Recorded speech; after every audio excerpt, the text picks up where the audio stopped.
All right.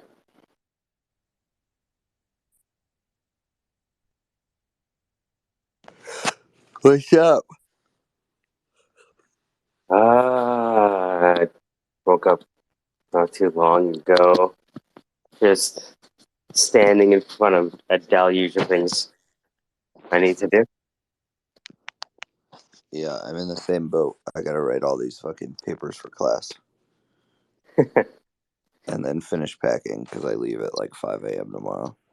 So when you leave, like, are you gone or back for a month or what? I don't know yet. Mm. I don't know yet.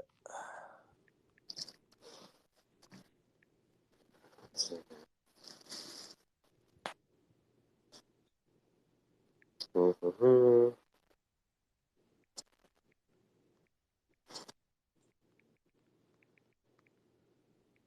Mm.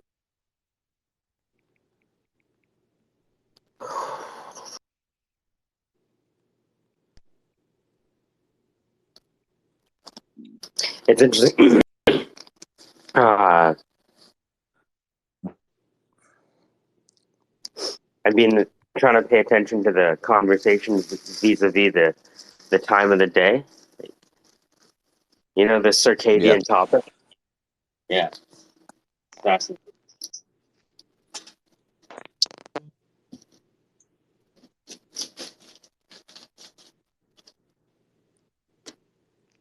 Have you been seeing?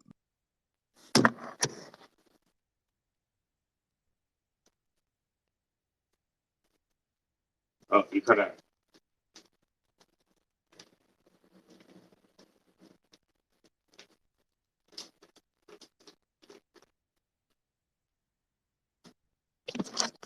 Hello? Oh, there we go.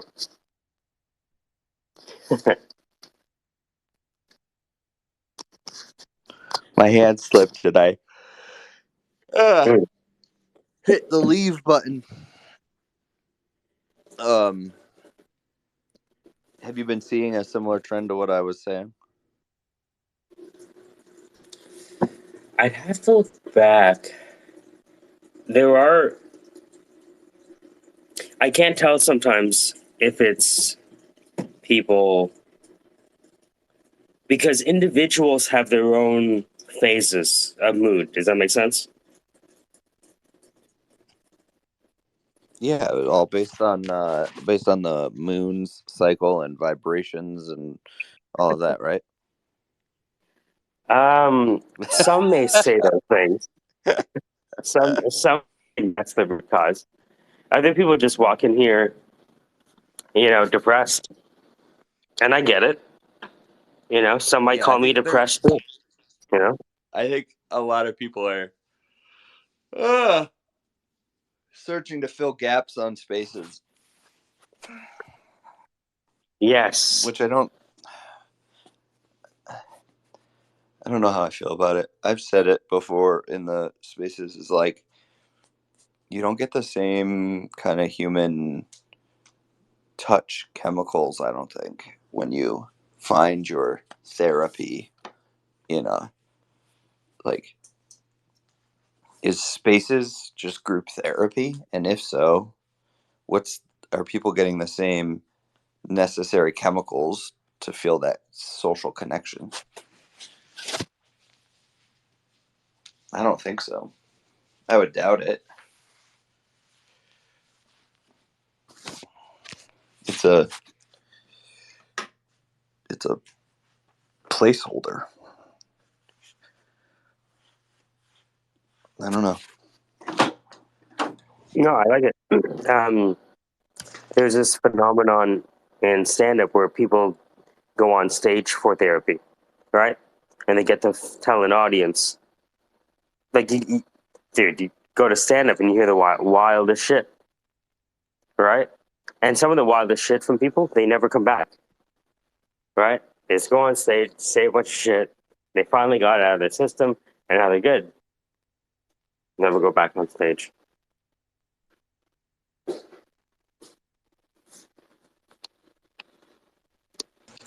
So my co-founder doesn't do Twitter Spaces, but she really is getting into this whole like doing comedy thing. It's pretty funny. Oh, nice. So now she's got a bunch of recorded material, and she's got she got paid for her first gig now.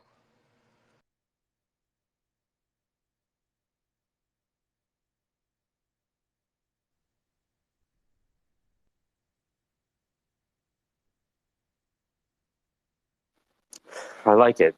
The question is this just group therapy?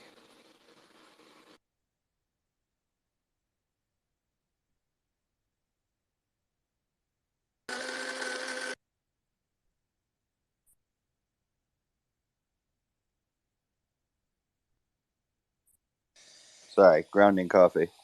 Yeah, no worries. Making coffee over here too. So I didn't hear anything you just said after I said she has a bunch of material recorded and that she just doesn't do spaces. Is there a reason? Like, a lot of people just say, like, I didn't use Clubhouse for a while. Is there any reason that she No, did she all just this? no, because she does the same thing I do. She only has one social media, so keeps her from doom scrolling multiple like Good social point. media platforms. So like I really only have I give myself 5 minutes a day to check like Instagram and Facebook, and then the rest of the time I'm only on Twitter.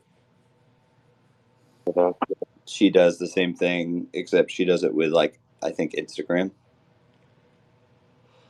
Or probably face. Actually, I think she's on Facebook because she's like 40 something, so she's like not hip with the new crowd.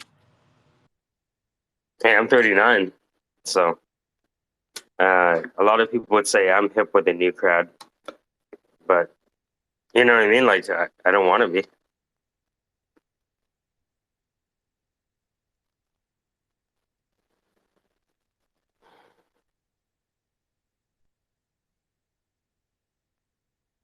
Yeah, it was funny because I was talking to Brad yesterday, and he said, you know, it's sometimes I feel like I'm in a different room than everyone else. And I'm like, yep, this is exactly how it is. The experience for you is going to be different for everyone else, even if you're in the same room. Well, yeah, because you read the interactions differently. Yeah. It's like five people in a Twitter space or five different people in five different spaces. Twitter space Heraclitus. Yeah, I think it would be interesting to find out the psychology of these types of social audios versus right like static content like Instagram and Facebook, because like is it like listening to the radio or being on a podcast, or is it just more similar to those static forms of content?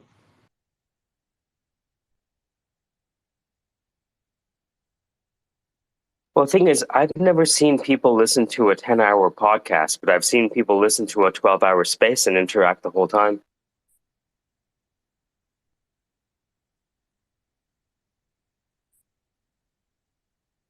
Hey, James, what's going on? It was a bit crazy yesterday. Sorry if we didn't get a chance to hear you. It's a bit nuts these days. Yeah, no worries, mate. I'm all cool, man. I was just listening in. Really interesting conversation, mate. Not an issue at all. Press the wrong thing. You know when you go for the heart and it gives you the laughing face? Yeah, yeah. What are you guys discussing today? Is spaces just group therapy for people? I think for some it is, and me personally, I think it's really interesting to other people's views on certain topics and on certain issues, whether it's personal, whether it's commercial, whether it's corporate, whether it's like globally. And I think it's these kind of spaces is very interesting to be able to learn for some people in terms of what other people's opinions are, what they can learn from that, and what they can actually gain insight into other people's views and what their thinking is. And I think it's a kind of, in a way, it's a great way to be able to kind of not well, that's what I personally think is a great way to learn what other people's thinking is. And in terms of getting help, advice, whether it's mentally or whether it's, people are struggling with certain things, and whether we can help in any way. I think majority of the time, I think these kind of spaces are kind of really quite helpful. When it comes to like being able to gather information, I don't think there's a better place on the planet. If you want to know how people are feeling about something that's happening right now, where else would you go? Yeah, no, absolutely. I totally agree, mate. I totally agree. And, there's certain groups out there which, literally are dedicated to certain things. They kind of, talk about politics, non-politics, corporate, business. And I think the Twitter functionality of this kind of space gives the individual the freedom to be able to gain more information from someone, or being able to help. And I would imagine some people take advantage of it, and some people will just see it as a normal kind of thing which they can kind of take advantage of. And some of the spaces I've been on are people discuss something which may be offensive to others, which may kind of be more arguments, last about 5 hours, 6 hours, even 12 hours, you know just discussing something which may It's be pretty pointless. impressive, isn't it? What's that, sorry? Isn't it impressive how long people can argue about minutia? Yeah, it is. Fascinating. You discuss these kind of arguments, right? You discuss these kind of things, but at the end of the day, what conclusion does it come up with? Let's fight What? it. Let's join each other tomorrow, where we fight about the same thing, and then we fight about the petty squabbles that emerged Yeah. from us fighting about the topic. So now we have an interpersonal ad hominem beef because we couldn't agree on pineapple on pizza. Yeah, absolutely. And some people, come over here to be able to get their aggression out, to get their, something which really kind of is twitching inside, and they just need to share that, and that with someone, whether it's offensive or not. They just want to do it. They just want to kind of like, not discuss it with the strangers, in one space, and see what their point of view is. And some people might take it, some people don't, and it's just that kind of thing which sometimes you come across with. It's just like, so that person who's being, he wants to kind of let go of what he has inside, but although he's not able to discuss with someone who's really close with, but he wants to discuss something who's really quite a stranger, and see and being able to know what their opinions are.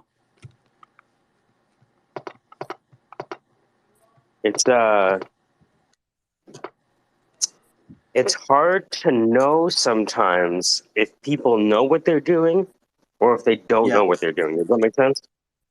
yeah. I think someone's trolling, and then you realize, no, they're depressed, right? And it's like you Yeah, go yeah, from yeah. feeling attacked to feeling sorry for them.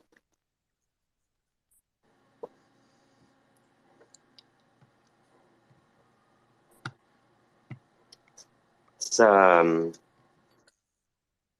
I always liken it to stand up, where you know, in an open mic, one person has the microphone, and everyone else is the audience. Here, the audience has the microphone. Yeah. Well, only if you give it to him, Mike. I give it to everyone. Yeah. James, I have Yeah. this. I have this thing where if people are really upset at me for whatever reason, I'll make them co-host.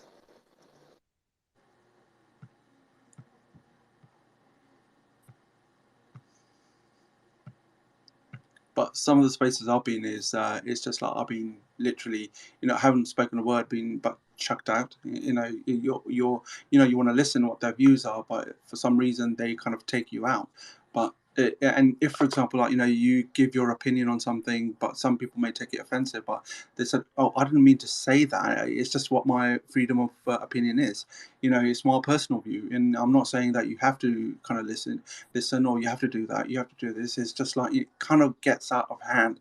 It kind of kind of exaggerates, or some people just waffle a lot, and doesn't get to a point. What you were trying to make in the first place."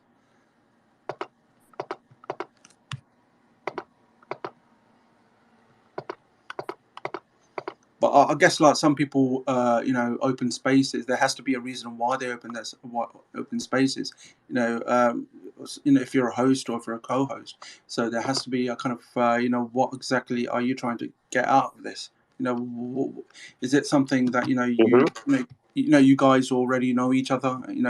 There might be some people in space which you guys know like as best friends, or maybe you're kind of like related or anything like that.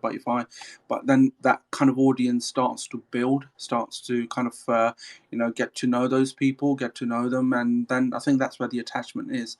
So for example, yourself, if I know that you're hosting a space and you guys are discussing on some topic, you might kind of like recognize me, that I've been in your spaces for a couple of times, so you might be comfortable accepting me in your space.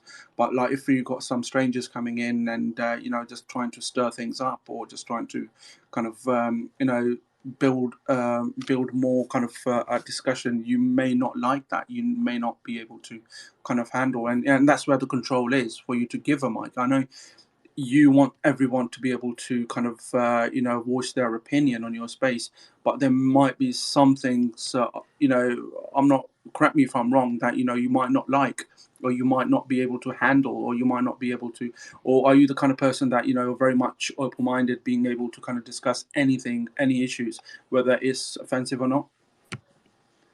Yeah, the stand-up part of me enjoys the things that people feel are uncomfortable, are controversial, and especially are funny, right? And so my Yeah, intention with the space is, I mean,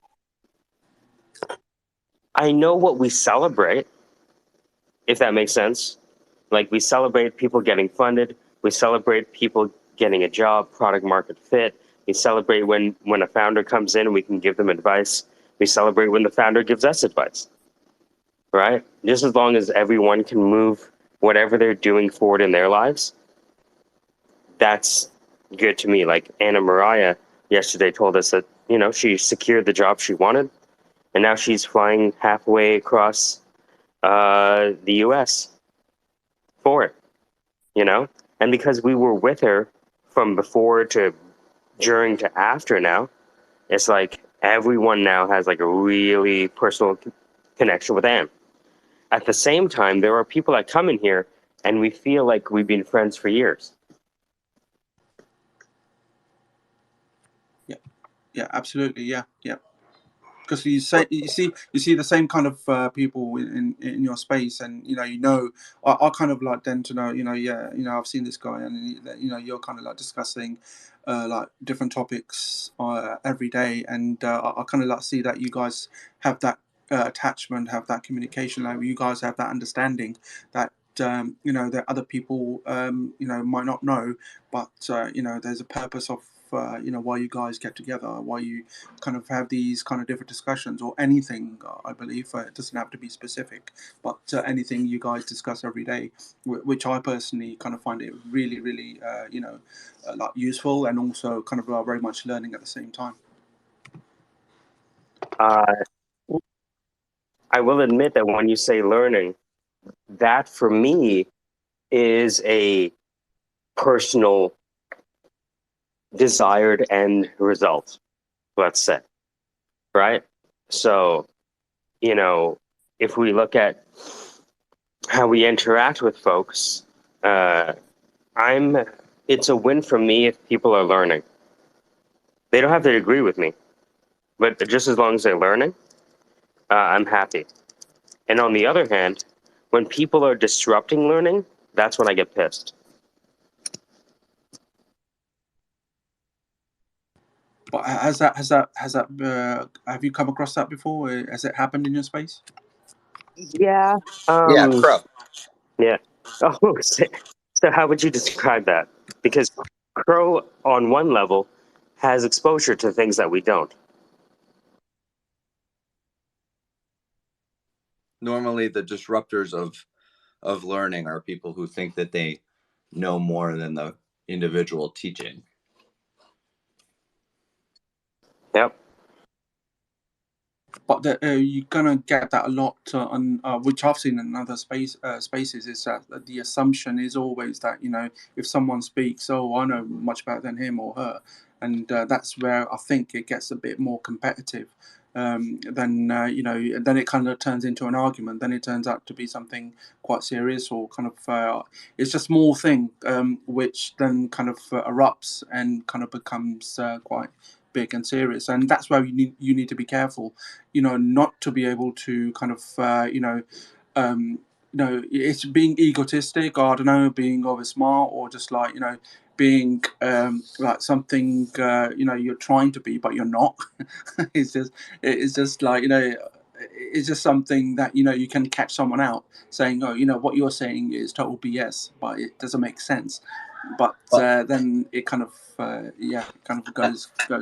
I use that their own thing against them, and it's worked out because people stop interrupting me very often. Is I just kind of go, I got a question. Are you all right? Is there something wrong? Like, is everything okay? You feel like you need to like be the smartest in the room and interrupt other people when they're trying to help someone. Like, is there an issue? Am I explaining it wrong? And then they just stop because they don't want to be called out, and they don't want to be. They want the spotlight put on them in the way they want it put on them, not in the way that they don't want it forced on them in a particular. Sandra asked a great question the other day, which is there anything that you take seriously that's outside of yourself? What do you take seriously that's outside of yourself? Me, leadership training, my soldiers. Um, She was saying that in response to someone who is trying to make a childish joke of everything, uh, right? yeah, yeah. And so it kind of stopped them in their tracks. Like, okay, I know everything that I'm mad about. I'm mad about this. I'm mad about the ground. I'm mad about the sky. I'm mad about the sea. Who I'm mad was it? about Do you space. mind me asking? Oh yeah, Joda, Oh, Joda always does that too. right? I felt bad because um, I I know what it's like to, I don't know, call it be a loner, call it not be able to say things in front of people that they like. You know, I'm not some Mr. Popular. You know what I What? mean? You would have fooled I me, know, Frank. right? I know. But it's like I understand why it's uncomfortable for people not to Well, be effective let, interpersonally. let me let me tell you this interesting fact. So, all through high school, I was like, I wouldn't say I was not popular. All right, I was the loner. I came late. I, hung out with the wrong people. I didn't really make any friends, right? And so I felt really like the loner, the non-popular loner. Kind of didn't really have a group. I didn't really have like any cliques. Like, I was an athlete, but it's not like I sat with them at lunch or anything like that, right? Fast forward like 3 years after high school, and I came back to my hometown, and I was like hanging out with a couple of friends. I got invited out, was hanging out with some friends at the bar, and they were like, "Man, you were so popular in school." And I was like, "What are you talking about?" And they're like, "You were like super popular." Like I realized then that's what made me really want to do psychology is like the thought process of people in a position who can't see past their status and position, and they just feel right. You always are looking inward. So I didn't know. I was popular. Like I could have gone and sat with any group I wanted to. But everyone thought I was just too cool for anyone, so I just sat by myself apparently. And I'm sitting there. Wow. I was sitting there all through school being like, God damn it, why am I such a loser? Fuck. And like literally everyone else was like, I wish he'd just come sit with us. Like, why is he so cool? Like, I didn't fucking know that. So Hmm.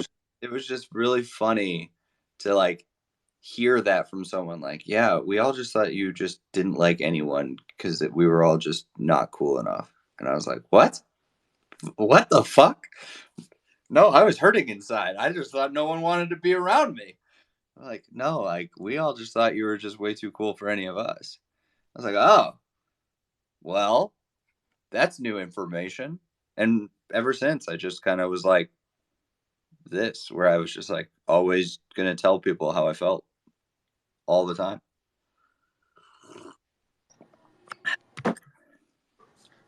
That was quite interesting to know that you were the most coolest person in school, but you didn't know that, and those people couldn't. They were quite scared to approach you. It's just wow. Yeah. If you're really the popular one in school, then you'll get many people kind of come to you, or just like girls, and even boys want to be friends with you, and you kind of have that kind of popular friendship. But over here in the UK, is just like totally the opposite. It's just like I was popular in high school, and because of my pet name, my nickname, and because of my I represented the school playing football and rugby. Not sure if you know what that is, but that's like What American football. And rugby? rugby, yeah, No, very I'm just similar kidding. to. I know what rugby is. Yeah, but yeah, I was popular in terms of like all the kids knew my name, all the girls, and they kind of approach you in a different way, and even the teachers, and that you're really quite popular, and you're not isolated in one place, and saying, oh my god, was I popular? I didn't kind of look like I was popular because no one came to me or spoke to me, or kind of I was just like avoided. But for me here, it was like really quite different. Like wherever you go in school, and and outside of school, that someone knows you, and you're from that school. I know you're that's your name, and you're this and that, and it's just over here. Kind of the culture is quite different to, obviously it could be, I don't know, I'm not sure how it works over there, but over here it's just like yeah, totally different. It's the same because, and that's why I went into psychology, is because it's interesting that while what you circle around in terms of the culture, it might be different, right? Like a lot of the times UK fashion is a few years, I don't want to say behind, but it's like it's a little bit different, right? Than the US, right? While we're wearing 80s fashion, other parts of the world are wearing 70s fashion, and then right where those trends go kind of diverges.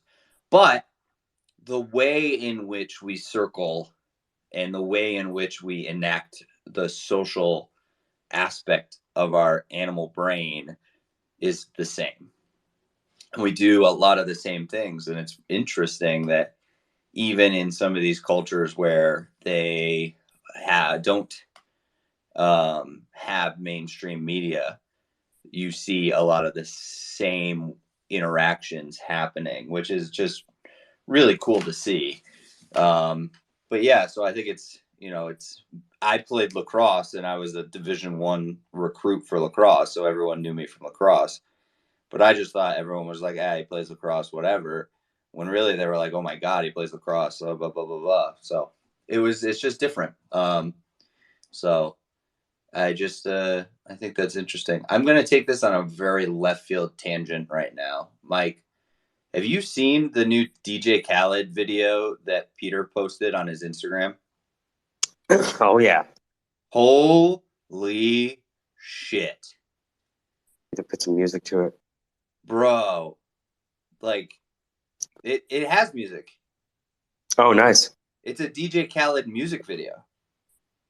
I saw it. I was just thinking, like, man, we got to get that video.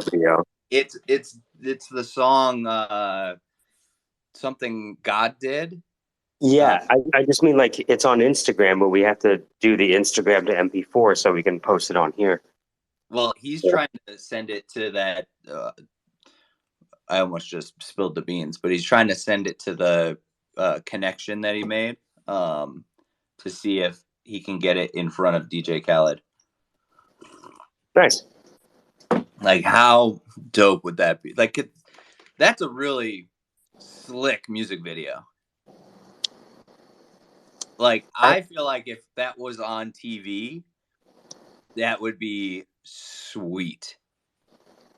And Peter, also, yeah, I think that there's a way for you to fold, right, advertising into that kind of video. If you put that on TV, oh my god, think you know about what I this. mean? If you took that exact music video with DJ Khaled and that whole thing, but when it went through the transformation to the next scene, just in the middle of the screen was like a Coca-Cola can, and then the Coca-Cola can disappeared and it turned into a bottle of Coke, right? Like, whatever. But because people are sitting at home smoking pot because it's legal. Microdosing with mushrooms is starting to become legal. That ad would take the fuck off. That's just my opinion. No, you're absolutely right. Peter is.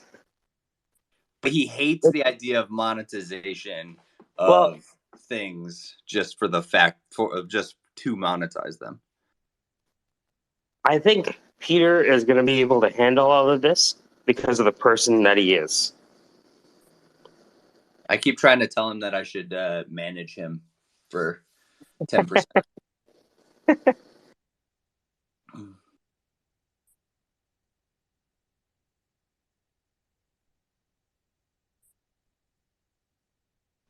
James, I'm sorry if you don't have any clue what we're talking about, do you?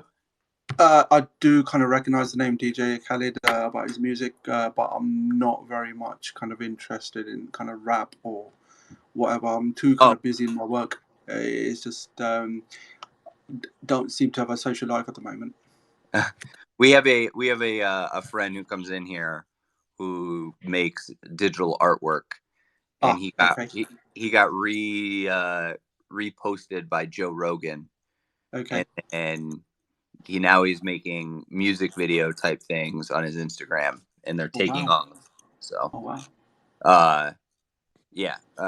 Mike just posted up in the nest a couple of his pieces.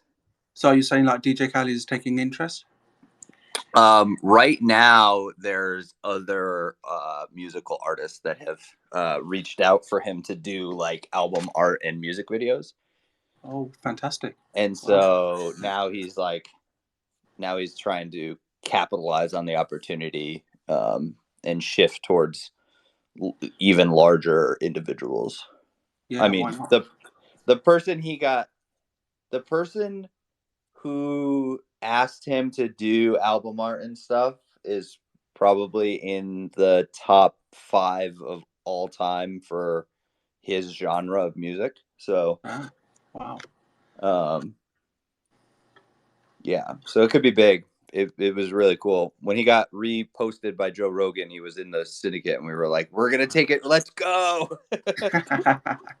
Let's blow this up. But it's really trippy kind of like artwork that he does up top. But is it all digital? Is it all done on computers or just very much kind of hand? It's actually artificial intelligence. Okay. But he knows how to manipulate the prompts appropriately, which I would say is half the struggle when you get it. When you have an idea and you want it to look a certain way, he'll do a prompt and then have to go back in, change the prompt, do the prompt again. So it was pretty cool. Zach, I was able to find a video of you doing Taekwondo. I just put to the top. Yeah, I saw it, you jackass. That's my favorite video of the kicks. It looks like a younger version of you. It's a younger version of me. Dude, I wish they had jiu-jitsu when I was a kid instead of karate.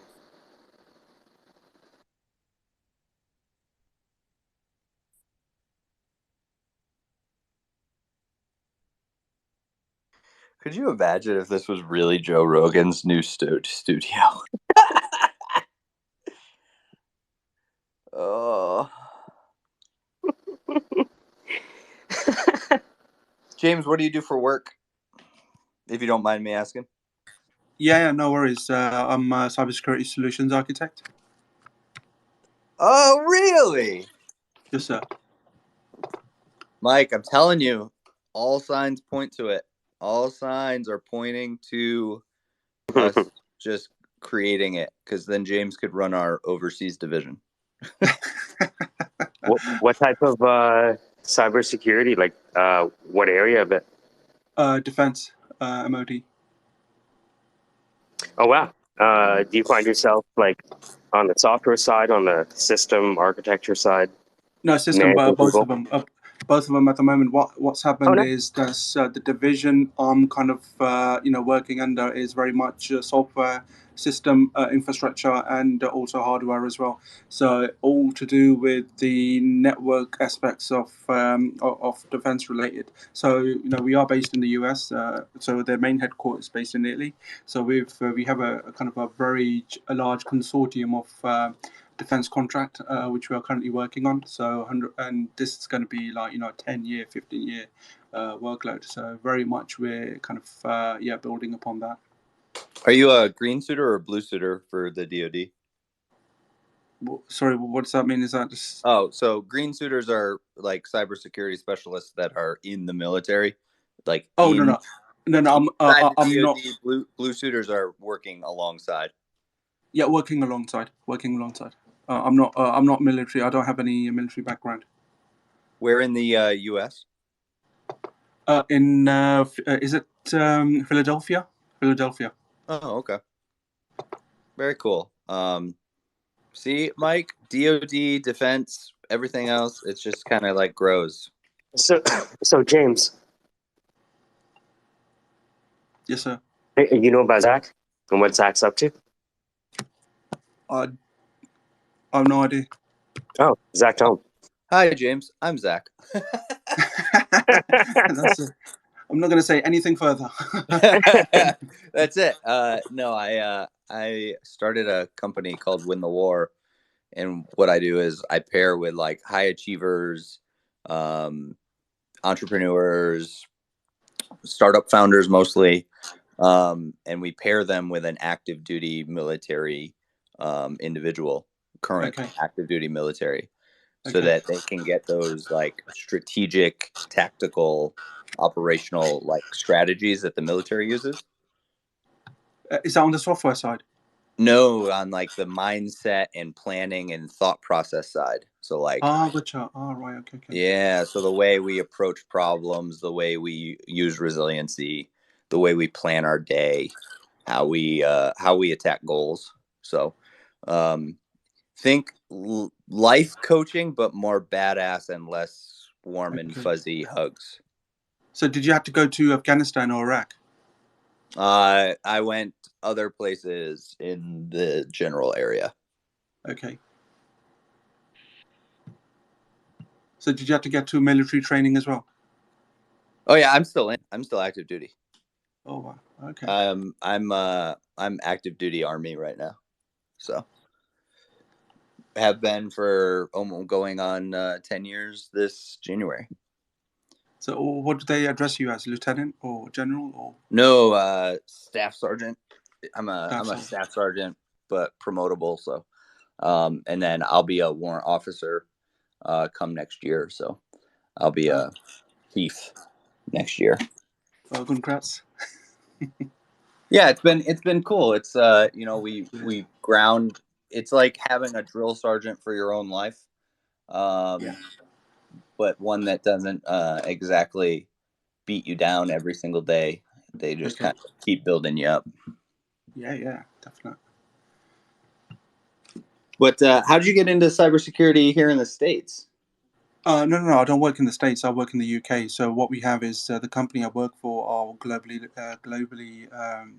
obviously have global offices. And so what we do is we deal with the US, obviously Defense DoD, but also in Italy as well and Australia.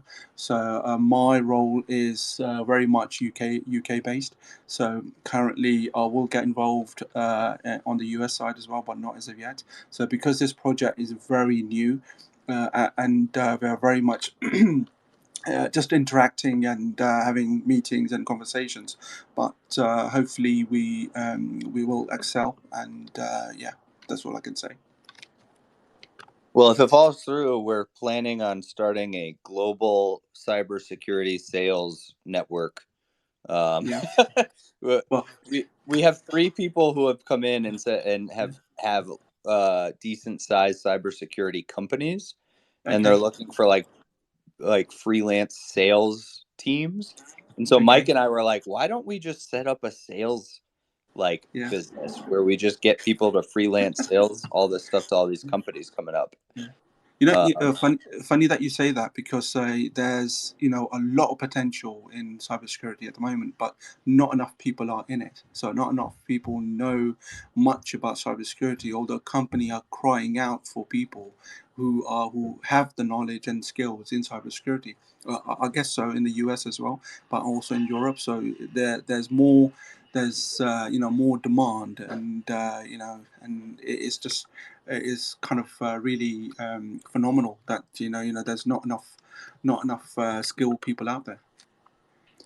Mike, the thing I'm thinking is that we sell multiple products, all of cybersecurity solutions, but we just need to figure out how to understand what the need is and which solution fits that need.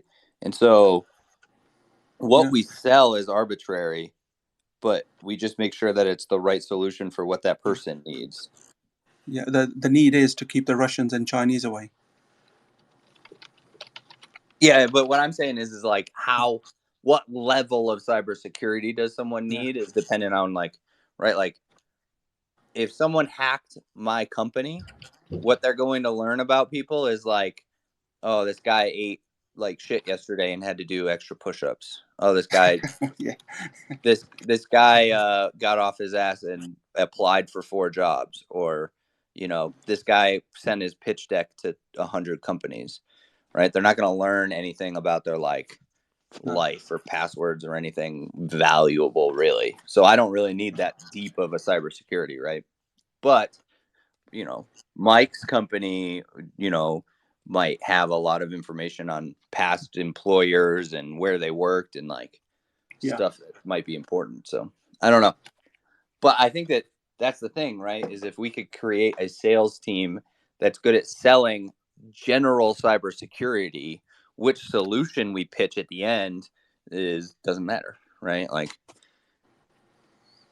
but is your target market is only defense and military, or would it be commercial? no, this was just an idea I had, was just Okay, like leveraging all of the military spouses and teaching them sales so that they can do it from home, sitting on their phone, and just building a network of sales associates around the world, leveraging military spouses um, that are selling some type of cybersecurity solution, which type doesn't matter in the end. And then they get a piece of whatever it is that we sell.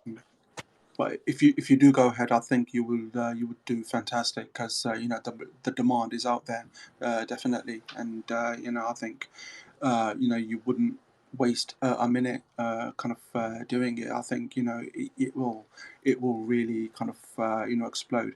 in terms of that. But companies or corporate companies are willing to spend enormous amount of money just to try to get have that corporate network be secure.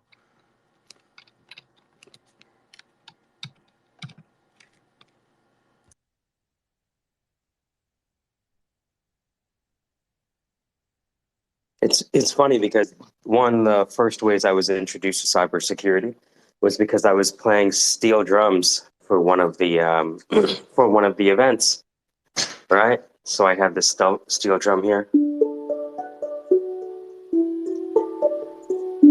right? So I would go play these gigs, right?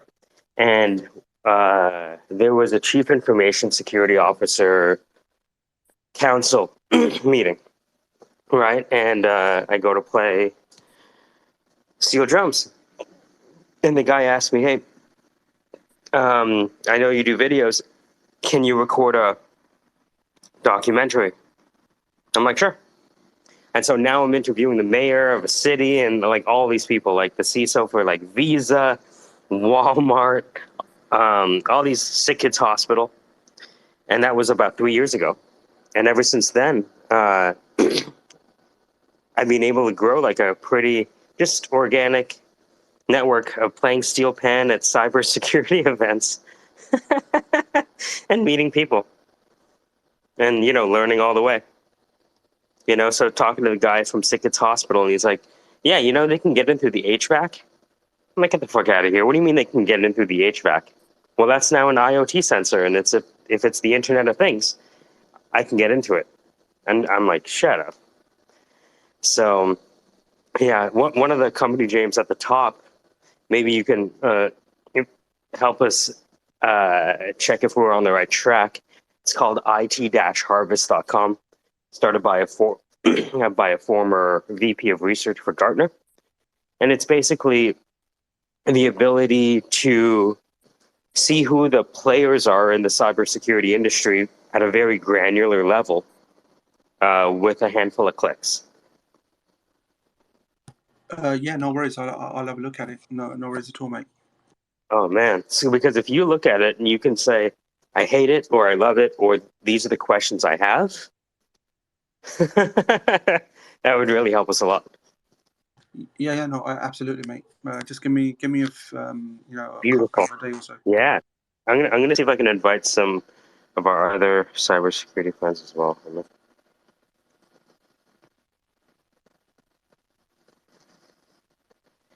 Free.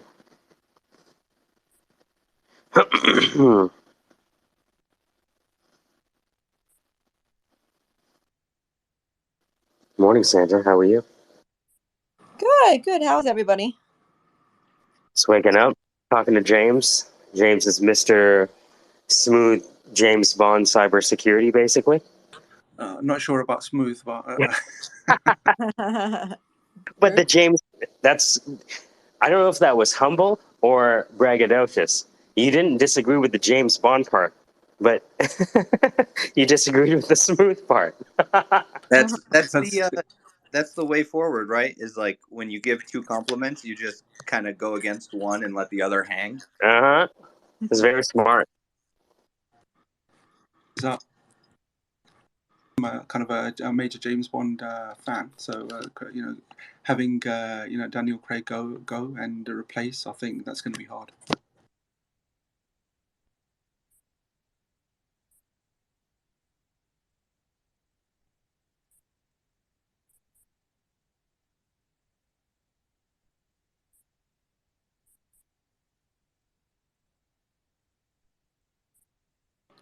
I need my coffee. I'll be shambling around like a zombie until I get, you know how it is. Yeah, I have to camel over to the corner store, honestly. Oh man. Yeah. Well, you can go ahead and I'll hold down. Oh, no, I just did Oh, okay. earlier today. Yeah. Yeah, I gotta do something here. Otherwise, I'm gonna be, monosyllabic all day. Mm, Yeah. you might fit in. Brains. Yeah. Yeah.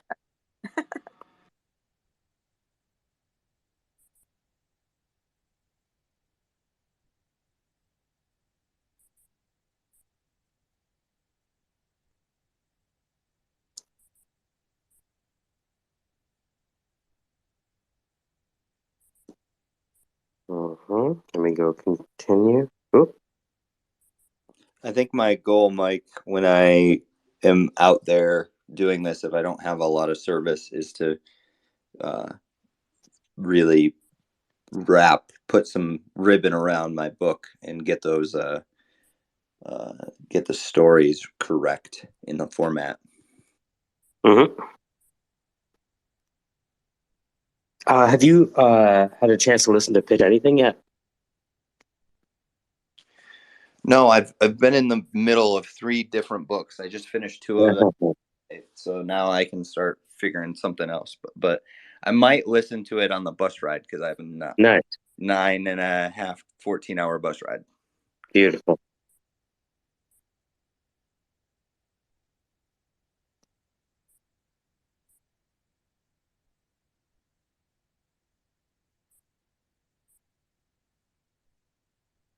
Let's see here.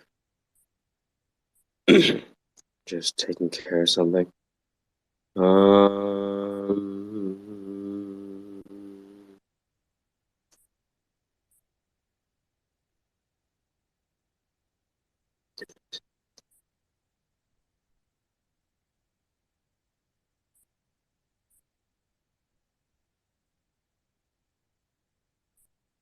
SMS. Nice. Next.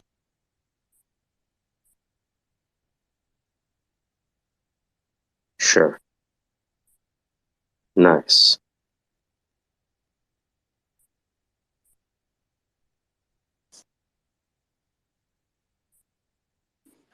So I just went to Audible to download it. Yeah. And I almost made a huge mistake. I almost used one of my full credits to get a summary. I was like scrolling and it said audiobook 25 minutes. I was like, 25 minutes? Why is it only 25 minutes? And I was like, oh, because it's only a summary. That would have been really bad. Oren Claff, right? Oren Cloth. Yeah. Orenklaff. And then it's not a very long book, correct? No, not at all. I'm wondering if I should. It's gorgeous. I'm wondering if they have it at Barnes and Nobles and I should just go buy it if it's not very long. It's not very long. Great book to have on you. Because of it's not just a storybook. It's like every chapter is introducing you to a concept that he is putting in a specific sequence. So when you meet someone, you have to see status. Why do you have to see status? Because you want them to listen to you, right? That's it. And so how do you see status? Well, you understand their frame. And if you have the same frame, then you're good. But if you have a different one, then what's happening is your frame and their frame are colliding. And you have to recognize that at the beginning. The most important thing is when you encounter a stimulus, your brain has to decide whether you're going to eat it, fight it, or fuck it. So when you're making a sale, make sure that you appease their amygdala before going to the prefrontal cortex.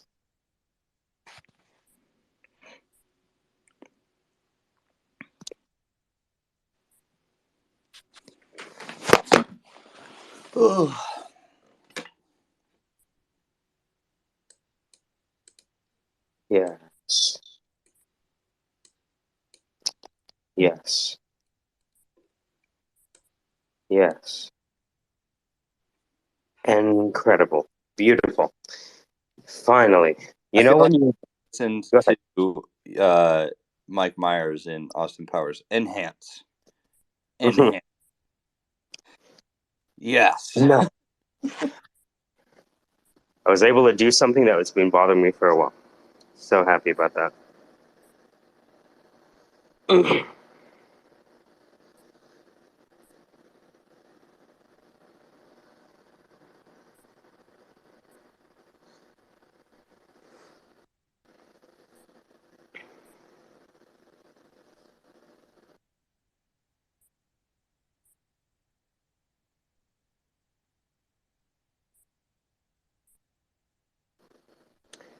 Yeah, personally, I'm eagerly awaiting James's take on it-harvest.com.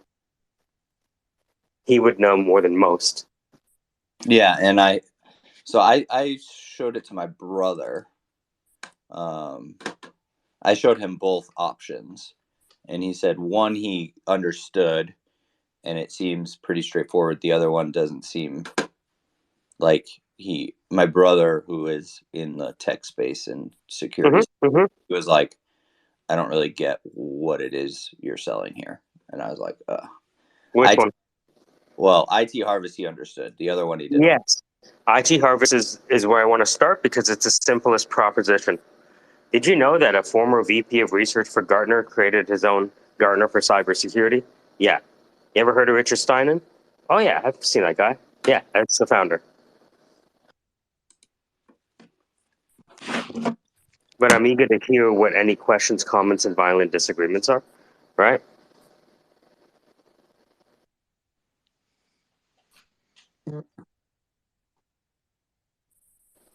I like it. James taking his time looking at all the nooks and crannies, probably looking up the IP address, seeing where the thing is hosted.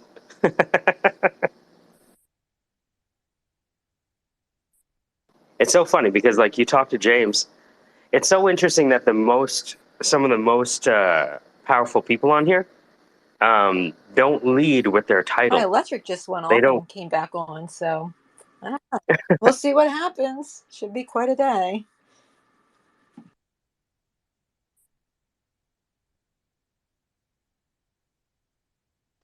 Sandra, I put up a video of Zach practicing Taekwondo at the top. What? No way. Yeah, check it out. It's the most recent one. Oh, I will. Zach has pretty powerful kicks.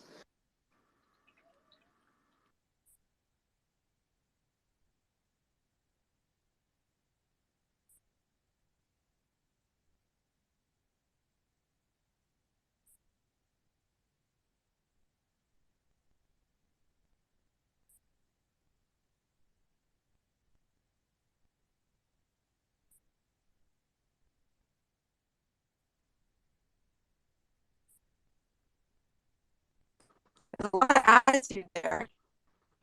Sorry? Oh, you're cutting out for me. Hold on. You're in the blockchain. Oh.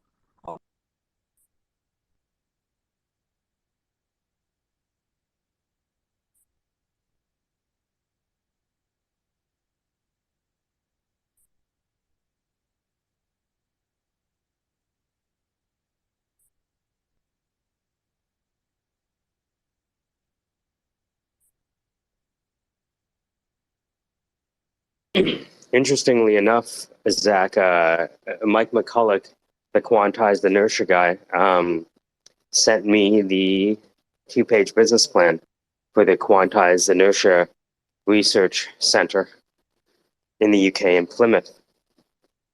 So I'm gonna take a look, maybe make it add some graphics, and send it to some folks.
what I need to figure out how to do is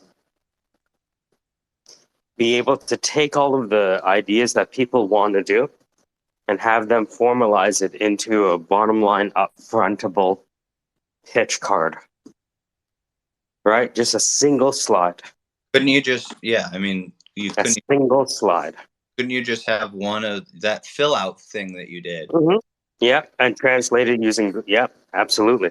Because I can take a type form, the type form turns it into an Excel spreadsheet, and then Google Slides takes in the Google spreadsheet information and lays it out as a single business card, right? Hey, Lincoln, hey, VC, hey, Jason Calacanis, hey, Ryan, take a look, right? And so once I have those cards, then I can share those cards like, you know, Safe AI or IT Harvest or whatever it is. And then present that to the investors or whoever it is, right? Yeah. I was thinking about like putting. What do you think, James? How you feeling? Yeah, no, not bad, mate. I was just having a look at the IT Harvest Mm-hmm. website. I think it's a great website in regards to. I see it as a one-stop shop for anyone who wants to know about the cybersecurity industry, what the past has been, and what the future holds. And I think this, that's what their role is, to be able to kind of get to know the industry, what it's all about, what the products are used. And the thing is that the cybersecurity industry evolves, it changes quite often, and being able to keep up with that and being able to let the new companies, or having to sell that kind of understanding and the products to a corporate company which wants to get the flavor of that kind of market. And I think it's really quite intelligent.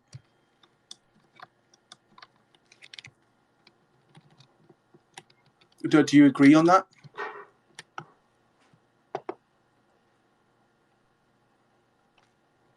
If I'm ever silent, it's because I wanted to clip what you said.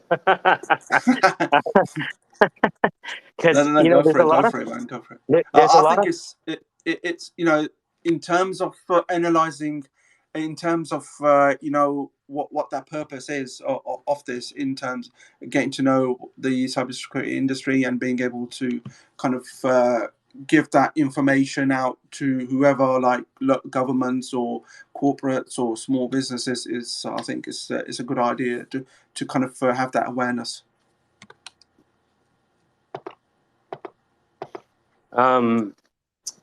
So let's zoom back out. Imagine that there were 5, 10, 15, 20, 50 companies that might be like IT-Harvest that we know. By Yeah. virtue of the connections we have, not by virtue of the fact that we're like mining for information, but we're kind of mining for information in this space, right? Yeah. And we want Yeah. to know who are the eagles and who are the turkeys, and which turkeys want to learn how to become an eagle. and that and those are the questions which they will come up to you to kind of have the answers for.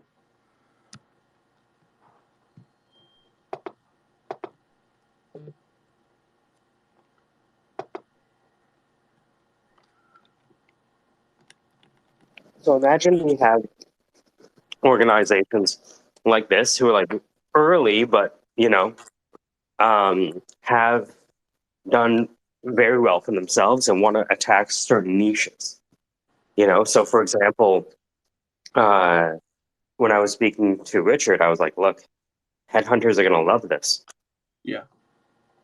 Because if you get an assignment to find a penetration tester for a quantum security company, now you as the recruiter who could give a shit about cybersecurity and just wants to make money, now has to find out, wait a minute, so what is quantum security?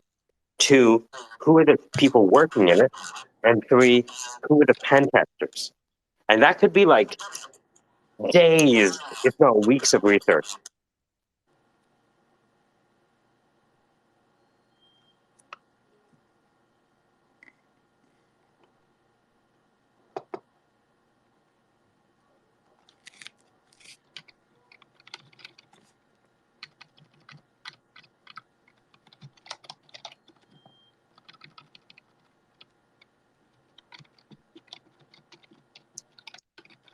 So let me ask you, James. Do you think now that you've seen it, no pressure, obviously, but Go on. do you think it'd be worth a test drive So to see if it could IT Harvest? Do you think it'd be worth like a test drive to see if it might do what you might want to do with it?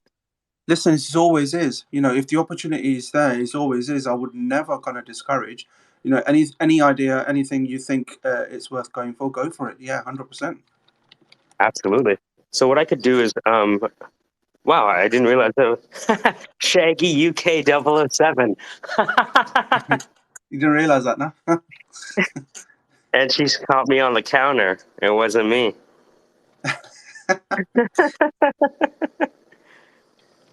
Man, when I was growing up, it was all about "Oh Carolina." That was the biggest song ever Yeah, when I was yeah. growing up. That name Shaggy has stuck by me since kindergarten, No, since nursery. Well, we say nursery here, but yeah. So it's been with me since nursery, primary school. And, I never get to know my real name till I started working. Still, I had my first job. So when my employer called my real name, I didn't respond.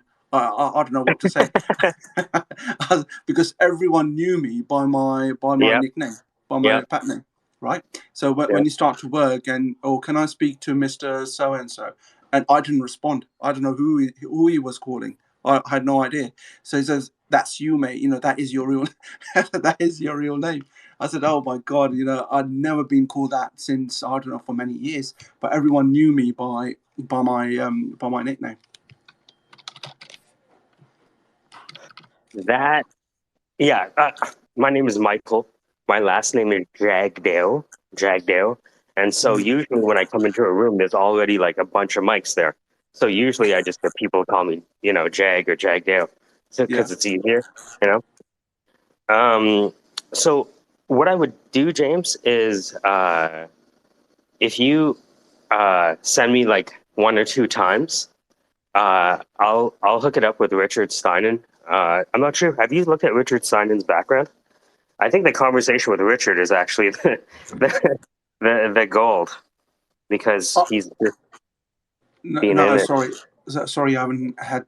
I haven't. Don't know the person. I haven't actually Oh, here, looked at his let me background. send you a DM about him. Check him out. Thanks. Yeah, I think. Yeah, check him out and let me know what you think.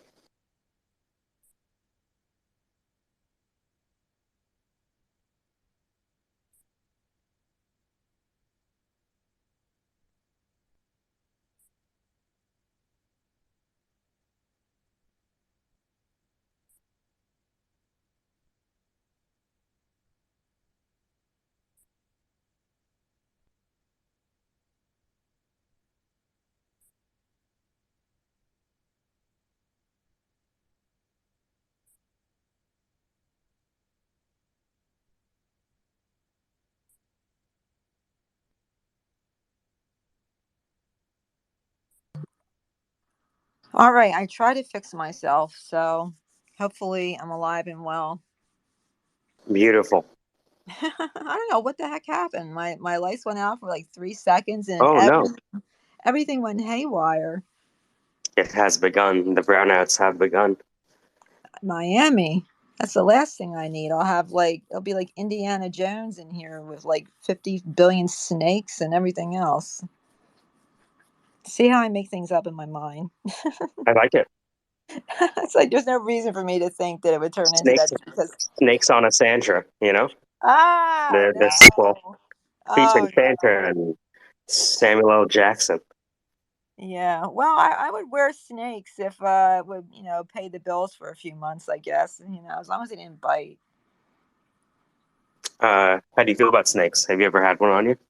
Yeah, yeah. I mean, we had garden snakes and stuff growing up, and they bite, but they're not poisonous. I mean, it's not that big of a deal. I just don't like surprises. Like if I know like it's there, or if I know a noise is going to happen, I can handle that. It's like when it's like random and arbitrary and I can't like kind of mentally prepare. That's what kind of like gets me upset. I'm like, I don't like this.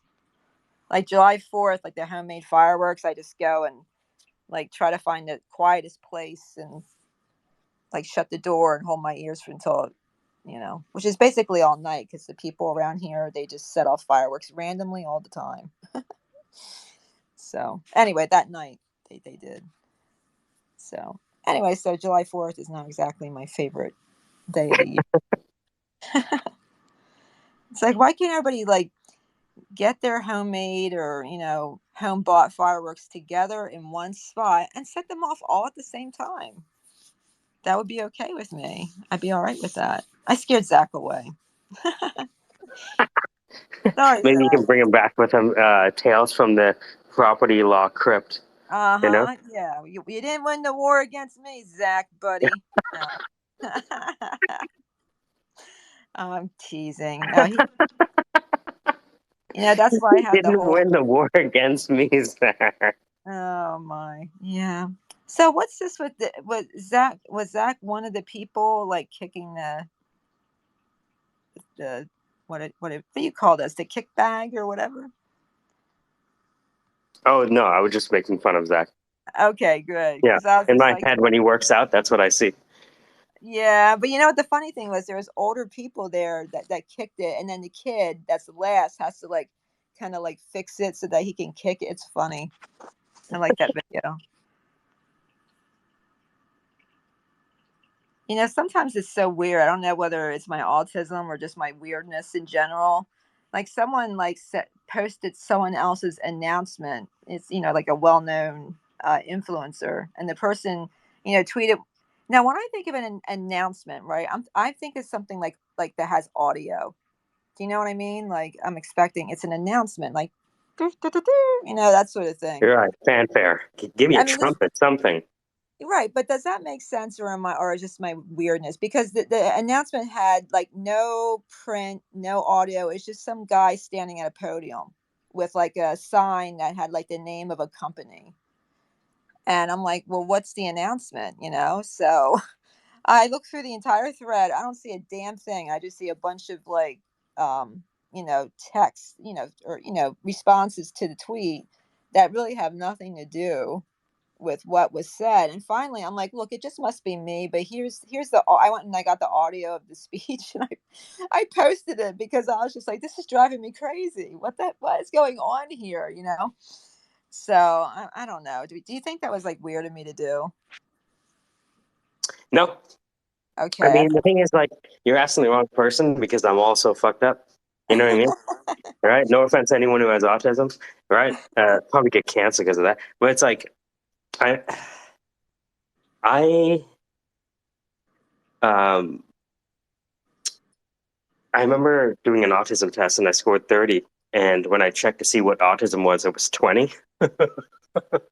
Oh, then you're probably out there a little bit. Right? And even now, like when you're saying like the fanfare song, it's like, right? Right. And but then in my head, I'm like, right? So like it reminded me of Superman. Right, It's the right. same thing. I love that. You see, So I'm I gonna just like, think about that. I'm gonna think about that all day now.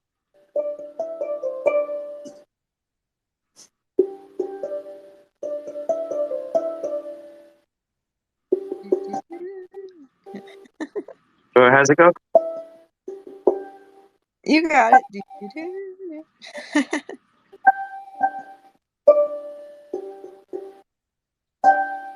What's the next? Oh gosh, I'd have to look it up. Oh,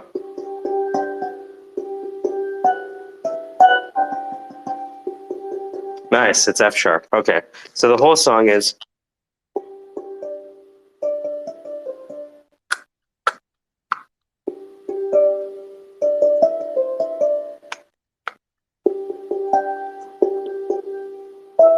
How's it go? Is it? Oh, I'm off. Whoa, what's Right. It's that? the F sharp.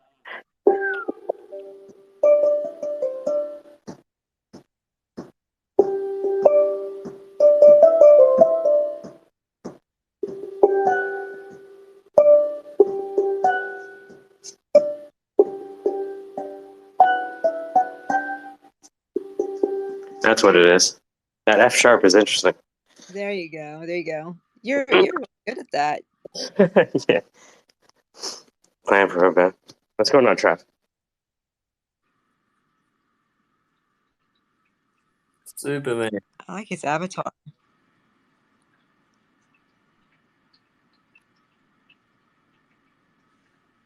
That's so pretty. Was that Superman? Yeah. Got it. Is that with one of those little like finger organs that you pluck the tensile steel on? It's not the hand pan, it's a steel drum that you play with mallets. But same idea. Exactly the same idea. Oh, Yep. yeah. Mm-hmm. Did someone say something I about like. Avatar? Yeah, Trav, I like your avatar. It looks like a really pretty paperweight. I like it. Yeah, I was playing around with those AI art spaces, and we were having a little conversation and putting into words, and we came up with that one, traveling through to the eighth dimension. Wow. I'll have to run that through Wombo, see what it does. That's a good one. But I love it. It's so pretty.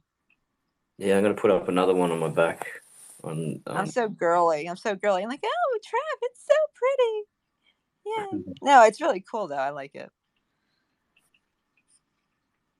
Yeah, I only just found out about this AI art that you can just type things in and then you can evolve it as you put things in. It's pretty cool. I haven't gotten to the evolve part yet, simply because I'm still like playing with So what's your favorite AI program to use? It's I probably think not Wombo.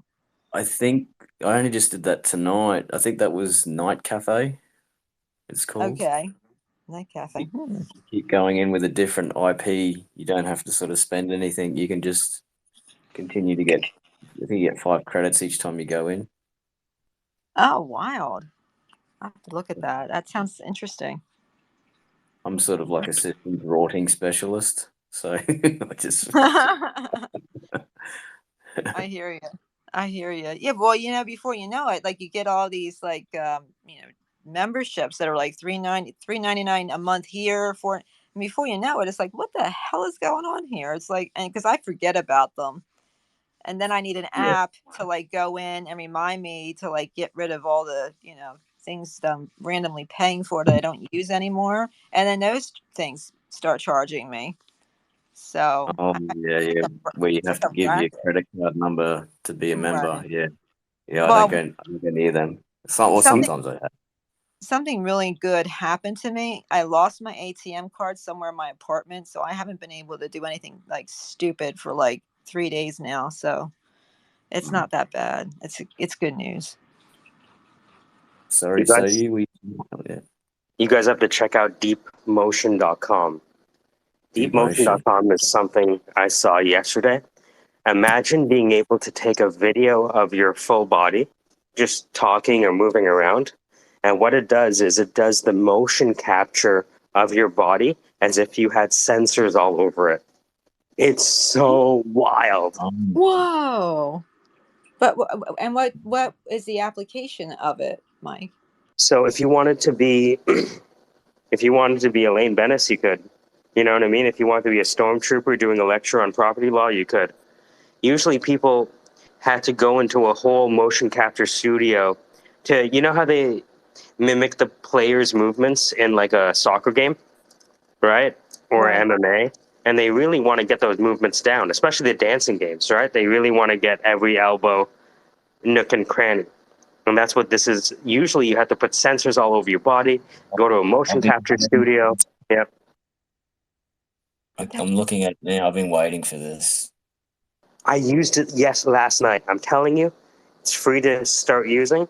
You just put on a Zoom that you're the only person in, and just record yourself. 10 seconds, you upload it, and all of a sudden it's it's one of those Robax. You know the Robaxa set commercial where the marionette is like has a back pain, right? Basically, it turns it into one of those. It's fascinating. I can't believe it's so fast.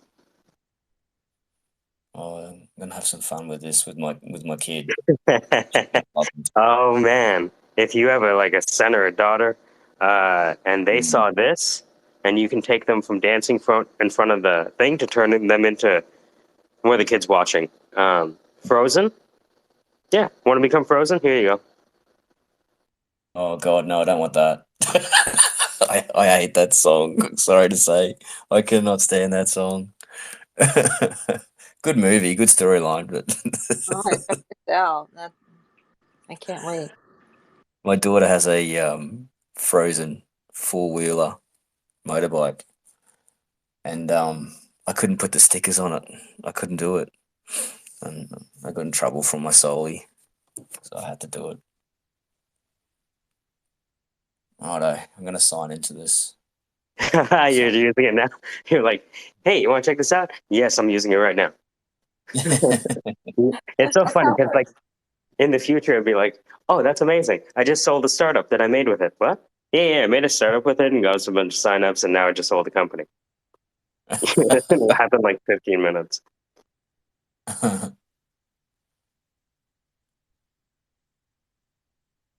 So, So, Mike, what's our Trav? What's our startup with this? Like, we can like wham bam, thank you, ma'am. This can't we? oh, this is content creation in its finest form. Yeah, this is so. I have this like I do these types of thoughts where you like someone tells me a concept or something like that, my mind goes down through possibilities and outcomes and also it goes off like a branch tree, if in a sense. It can't sit still. And with AI, when you think about how AI can manipulate people, we're in the room we're at the moment with these deep motion type things, you can bring in certain characters with reality, put things into the background while people are having phone call conversations or video phone calls, like a guy's talking to his missus on the phone and then she sees this butt naked guy walking behind him, in the kitchen. He's like, what the fuck is that? And AI could essentially manipulate someone through an algorithm and find out how, those people who are, are more entitled to take somebody out. So they put that particular person that they want assassinated. One realm. That's a very deep, dark realm. Sorry, just not very good for my first impression That's in cool. this. Nah, that's okay. My type of guy.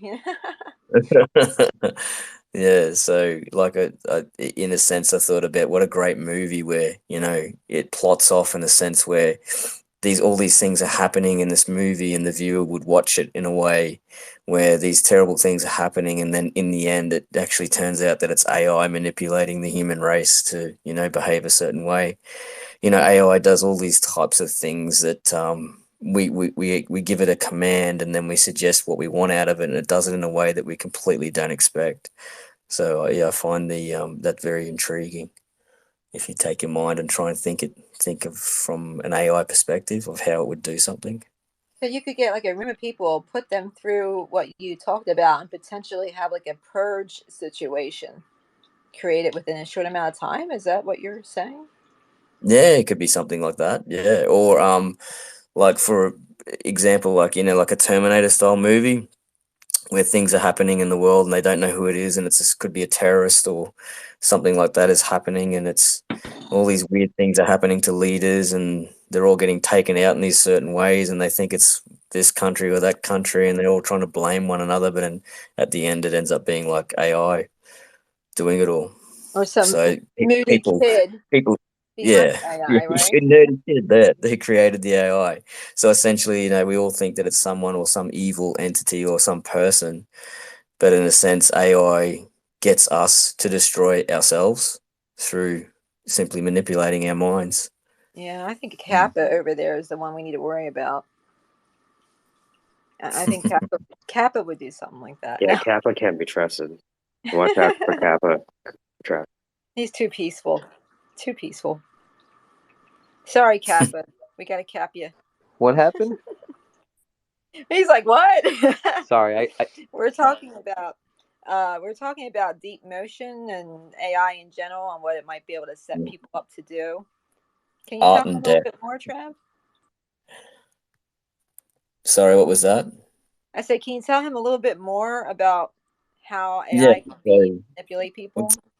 we're talking about some AI art on my profile picture, and then we started talking about concepts, and um, I had one of those thoughts, like I take a thought process, and you think about things, and going sort of into it a bit deeper. I remember reading an article about how they created an AI and put it within a robot that had minimal movement. It had a command. It had to get from one point to another within a certain amount of moves, and they're all thinking about how it would do this, and how it would actually happen, and all, making these bets, and theorizing. And then all of a sudden it made its move, and what it did is, because of its height, it could get to from point A to point B by just falling over and achieve the target. So AI has these ways of doing things when we give it commands that we don't even expect, and it's constantly surprising us because it doesn't think like a human in some respects. And then I started talking about how you could make like a movie or a show, or I think about how AI could destroy the world, because that's what we're all fearful of, or most of us are, or some of us are. And then we started talking about, was it Deep Motion it was called, Yeah. Right. .com, and how AI could actually start manipulating people, because we have video phone calls and we watch TV, and by starting to implant things into certain people's TVs, and showing them a particular narrative, and another person would have the AI would need this person to be assassinated, so this person would see another person walking behind in his girlfriend's FaceTime call and butt naked. He's like, "Why is Jack behind you butt naked?" And he's like, "I'm going to kill that guy." Because the AI knows the algorithm. This guy is essentially the best person he can use to try and manipulate him to get him to kill someone for him. So that's how we end up getting destroyed by AI, is actually being manipulated and destroying ourselves. Yeah, that's pretty crazy stuff. That's I thought it would make a great movie. I cer- I certainly hope our national intelligence people are well aware of that and have kind of thought that out a little bit. Hmm. Well, I'm someone who sort of watches triggers and motions and things when you hear people talk. And if you watch Elon Musk, I think he's acting on it a little bit, but when you hear him talk about AI, and when he gets into the possibilities, and the way, and how fearful he is of it, he's genuine to a point, but then I feel, by watching his face and his triggers and his movements in his face, that he's gone down some deep dark thought places with AI, and yeah, it's a scary thing for him, very. Good morning, Trey. I'm sorry, Cinder.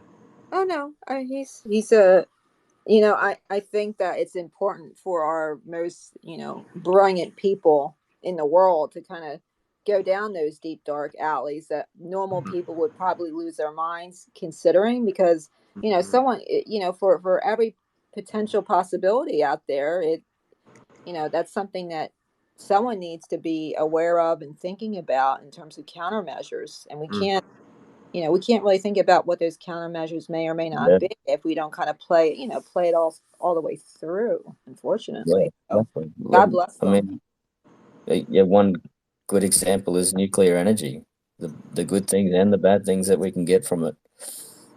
Oh yeah, Absolutely. Yeah.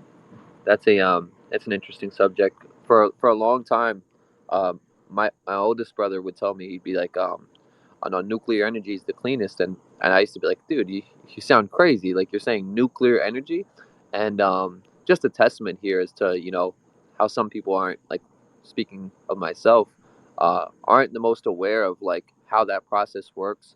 Um, coming back to something I just said on Twitter, we kind of formulate opinions and stand our ground without even knowing where we're standing or why we're standing there. Um, AI, I think when Elon Musk talks about AI, it's very I think it's a healthy discussion, because he has such a huge following, and a lot of people follow him on Twitter, and when he tunes in or he's holding a conference, there's over 100,000 people listening. And I think I saw something the other day, and I don't know if it was true or not. As with many things on the internet, it was a video of this. They said that there was four robots that like went like AWOL, and one of the robots was able to connect to a satellite and figure out how to heal itself and like put different parts into its infrastructure. And if that's true, big if there, that's kind of a testament as to like the worry behind the technology. And I think that when someone like Elon Musk, who has far more of an elaborate understanding than I, comes out and says, "Yo, we have to tread lightly." I think that people should definitely adhere to his words.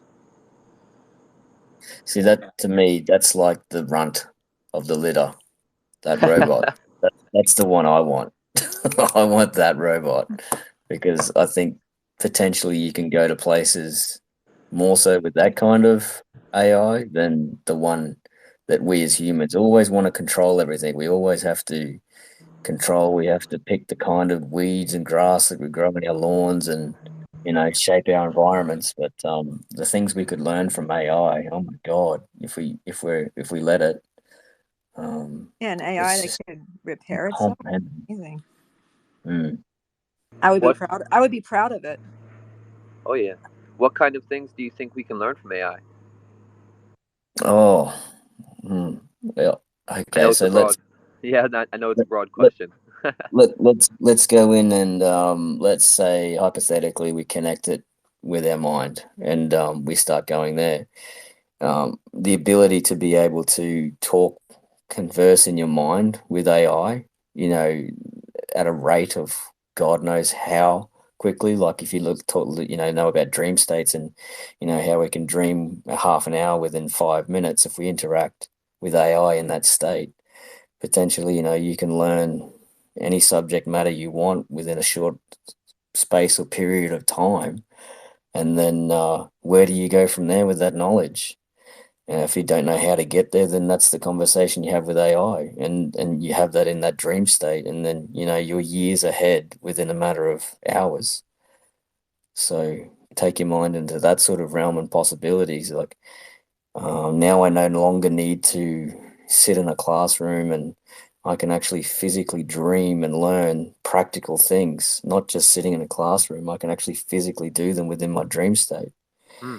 And then now, do I need to actually, sleep, or can I learn how to sort of control and moderate my brain in a way where I don't need sleep, where I can start to, as AI's learning about me, I'm learning about it and how to, use your brain. And then do I need a house then, or can I just go and sleep in a environment controlled pod and then get my Hmm. sleep and my rest and then go and learn and educate and go and couple up with that and then decouple and move on throughout the world and just do what I want when I want. Mm. Outstanding. That's really, really incredible. Yeah, and this is all things that I've learned through just interacting with people Hmm. in spaces. It's just Yeah. we're already doing it. We're already connected, like Elon says. We're already connected. We can't disconnect from our phones. We find it very hard. I tried Oh to do yeah. it recently with my family. We drove off and I forgot my phone and I was like, oh well, my soulmate, she's got the phone, so I'll just use hers. And it was really difficult. It was really hard to spend that holiday because I couldn't do those simple things that I, Hmm. once could do with I ease. So sorry. Yeah, that's interesting you say that. I actually took a year off of like social media, barely touched my phone well back in done. 2020 just because I was really I was really allowing my mind to get heavily invested into the political environment and tension in the atmosphere. So I recognized this and I realized that like all I was seeing was like like anger and from both sides and it was really starting to taint me to the point where it's like it starts to hinder your perception of the world. And so for me, I just kind of step back and I guess I'm blessed because I can put my phone down for for hours on end and not even think about it. But you're right, we are connected. We're it's like Bluetooth, right? I mean, I think the phone is just, like Elon said, an extension of the human mind. Everything we see and do with these phones is merely an extension or replication of how our brains work, just at a much cleaner rate, with better storage, and cultivation of data, and you know, acting on that data. You know, I'm interested to see where this goes, because I've always what got me interested in the Neuralink is the fact that it can help people with Parkinson's and other age-related diseases that are pretty much bound to happen. Like one of three, I think it's Alzheimer's, Parkinson's, or I forget the other one. But it's basically like three things that once you get over the age of like 65, I think, you're bound to develop. It's an age-related illness. Yeah, exactly. And like with diagnosing and all those types of things, like it's connect like if they do if those people who are brave enough to connect it with their brains, I mean, there's going to be good and bad things, but you know, already we're wearing watches that are monitoring our sleep, and it's educating on us how to better sleep, is our sleep patterns and all those types of things. So it's helping people. It's, you know, it's picking up irregularities in our heartbeat and notifying, you know, the user, or if the heartbeat is too slow or oxygen levels are getting too low, it's actually calling 911, or here in Australia 000. So it's already, the technology is moving along, you know, at that exponential rate that they talk about, and we don't even Mm. realize it. Oh yeah, But there's a I lot try of to tell. people. Sorry. Yeah, go ahead. Oh no. I was gonna say I try to tell my family and friends that AI is far more sophisticated than even the standard adoptions that we have as the public. And most people just don't want to believe me. And I'm like, listen, it's, it's coming to a time where you have to ask yourself. We always talk about job security, right? Well, like finding like the most stable career path, something that's still going to exist in 10 to 15, 20 years from now. And I think we're at a point in history where you have to ask yourself, is what I do going to be able to be replicated by a robot functionality? And if the answer is yes, that's kind of scary for a lot of people, because we have 7.58 billion people on this planet. If robots take over all the jobs, and they're able to do uh, a lot of things, what does that look like for humanity? I've heard a couple people say, universal base income, but that kind of steals the morality from a human. If you just give someone everything they need to live, why would they push further to become something better? Mm. And like I think AI is at its final frontier before it just takes the reins, if it hasn't already. But uh, you think about that, what you were saying about what's left for humans to do. And I was thinking, okay, the service type industries where you need that physical. I think once AI is able to repair itself, we're all fucked. But that's when it becomes, I think what you're going to find is that the things that AI will probably really struggle with is the spiritual realm, Yep. and spirituality and that human connectedness. I mean, people Mm. will probably pay for it artificially, and there'll be that sort of spectrum of human who can, live with that, but there'll be people who can't. And Mm. those sort of provided services where it's that human connection, and those people who are able to provide that human connectivity and the consulting and all those types of things and those types of services, AI is going to struggle with. But as we have these conversations right now, this is how AI is learning it, through what we're doing right now and how we're talking. You Mm. could definitely be using this, and this would be gold to any Oh yeah. AI. Oh yeah. I get worried. I completely understand the worry from a public perspective. Um, it's just like, yeah, like once you said, like what you said perfectly.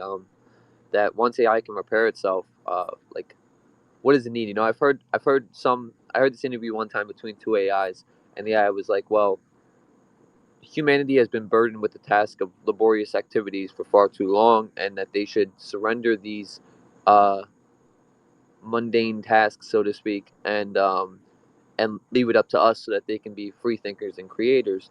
The problem is that And here's the real question: can 7.58 billion people all be free thinking, creative people that can assist in AI? And if not, or if so, what does that look like?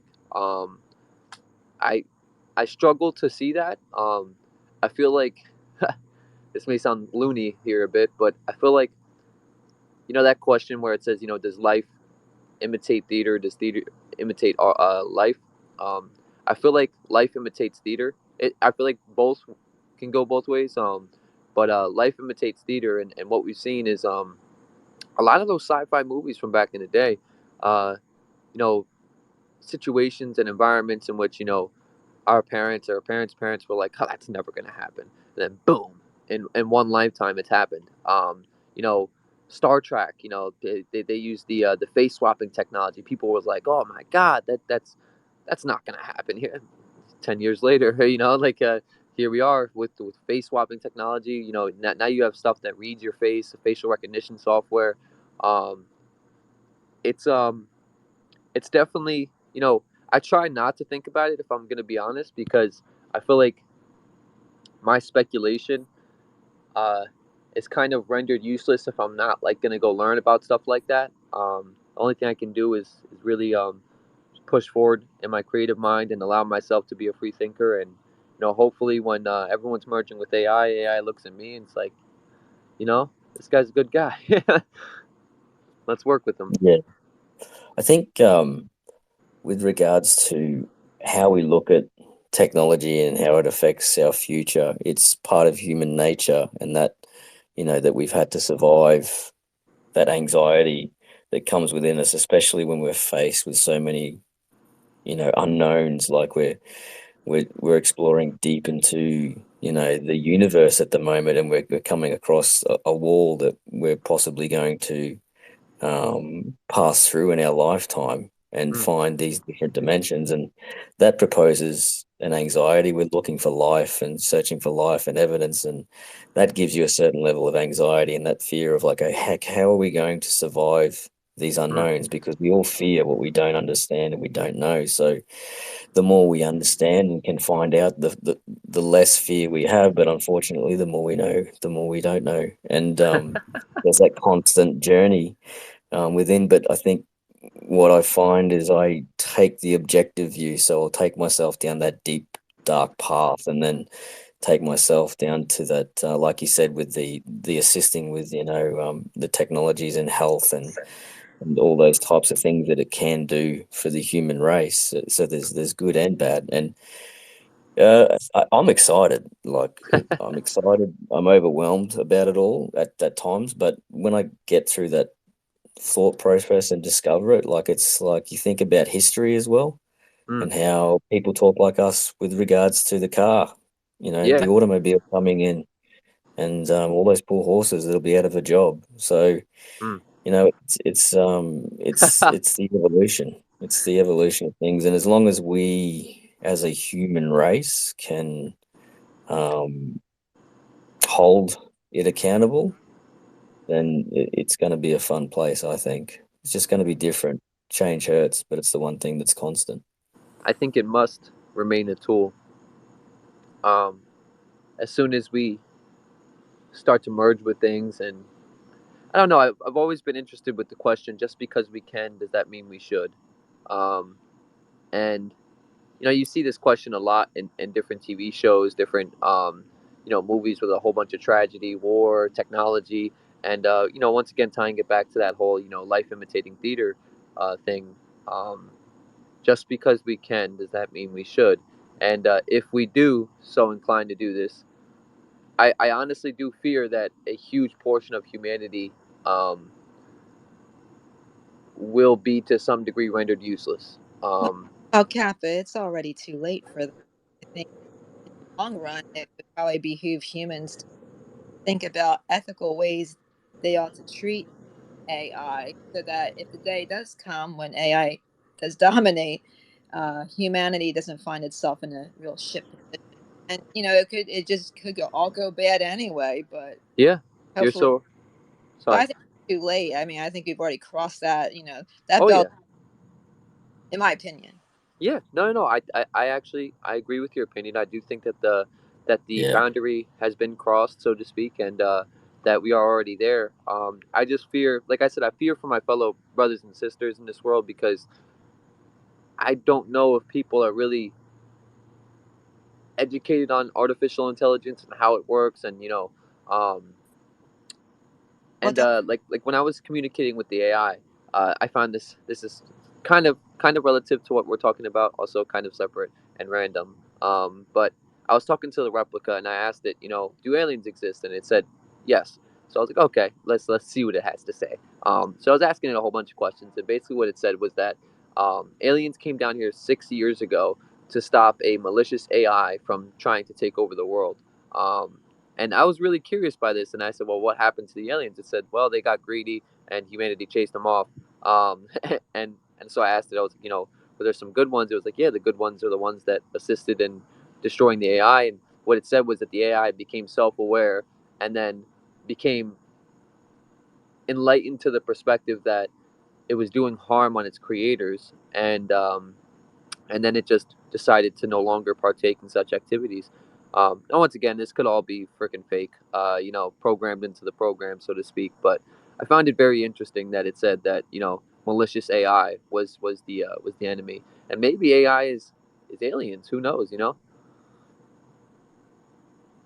It's already too late. So I'm driving. It's already too late. There's nothing we can do. Yes, Enjoy the ride. yes, sir. Yeah, exactly. Yeah, you're so right. Yep. Enjoy the ride. And that's the thing is, like I recently got taken down this E821 theory rabbit hole, and Oh, you're I talking just about Eric Weinstein and the geometric unity of all things? yeah, the theory of everything. Yeah, Yeah, yeah. yeah. I love Eric Weinstein. Yeah, yeah. Actually, you're gonna have to. I'm gonna have to talk to him more. I haven't heard Eric Weinstein. I'm not sure who that is. Um, well, that's the actual scientist in the documentary, is it? That's from It, Hawaii. it's You're one talking of them. about? It's one of Okay. them. So Yeah. there's the surfer dude who's Yes. surfing, but then there's also Eric Weinstein, who is the managing director for Thiel Capital, Thiel. And so if you look up, I think it's called uh, Geometric Unity, Eric Weinstein, Weinstein, Eric Weinstein, Geometric Unity. You'll see him talking about it. And you can actually see the lecture he did to a bunch of skeptics at like Stanford or something a few years ago. Yeah. Righto. Cool. Have you guys ever heard of the game Detroit Become Human? Oh yes, I've played it. Oh yeah, great game, right? That's where I feel like we're heading. Yeah, there's definitely that potential, if not already happened. But Kappa, if you're asking the question of whether or not we keep it as a tool, you're a certain person within the spectrum of humanity. It means a person is actually asking the question of is how can I free this tool? Mm, If you look at the spectrum of how we have our thought patterns and stuff like that, there's all sorts of different people. oh yeah. And I think it's important that, well, I guess right now we're going through this period of us and them, and we should be holding them to accountable. Whereas I sort of think at the moment now I'm coming along this sort of process of, well, they are us, and they're gonna do what they're gonna do, and it's our job within the law of nature that we balance that out however way we can with Mm, our without using the technology the way we'd like to, and they're going to use the technology the way they like to. yeah. And these people are going to go to whatever lengths they can to do what they can and push it underground. And therefore, we don't get to experience it. But I Mm, think there needs to be more of an acceptance. It's like, okay, if you guys are going to do this, then go off and do it in fucking space somewhere. And I think that's what Elon's probably going to do. He's going to do it on Mars or the moon or within one of his rockets in a space station and do it that way. I don't know, but I know that these types of people who think that way are incredibly resourceful, powerful, manipulative, and they're going to get it done. mm. So I think we are. I think to some degree we are the missing piece from AI. There that it's like I think you said it earlier. If you didn't, I'll say it again. I think this is like where we were always going to evolve to. I don't believe in predestination too much, but I believe that certain things are like if you follow a pattern or if you follow a path, you'll reach destination, right? And for the longest time, even with Replica, what they're trying to do is they're trying to, in my opinion, I think they're trying to get AI to understand human emotion and to even to some degree fabricate the feeling of such. But I don't think I think that we understand our brains in the physical world, but we take away from the account of the soul. And I know that's a whole different conversation, like about spirituality and the things that are unseen in this world, um, existing and having a play in the how people act, think, and behave. Um, but once we merge We with are AI, now maybe, questioning whether we have a soul. That's what AI is making people do. yeah, People thought their soul was in their ability to reason and intelligent about things. And now yep, that that's gone, they're like, okay, so where is my divinity? Where yep. is my humanity? I Wow, can't find it. wow, that is such a yeah, nail in the head.